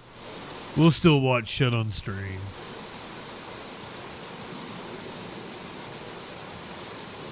I flew too close to the sun. YouTube people, podcast people, line one up, tip one back. It's alright to have a little fun before you hit the sack. I'm JustinFREAKIN. I'll probably see you tomorrow. Who knows?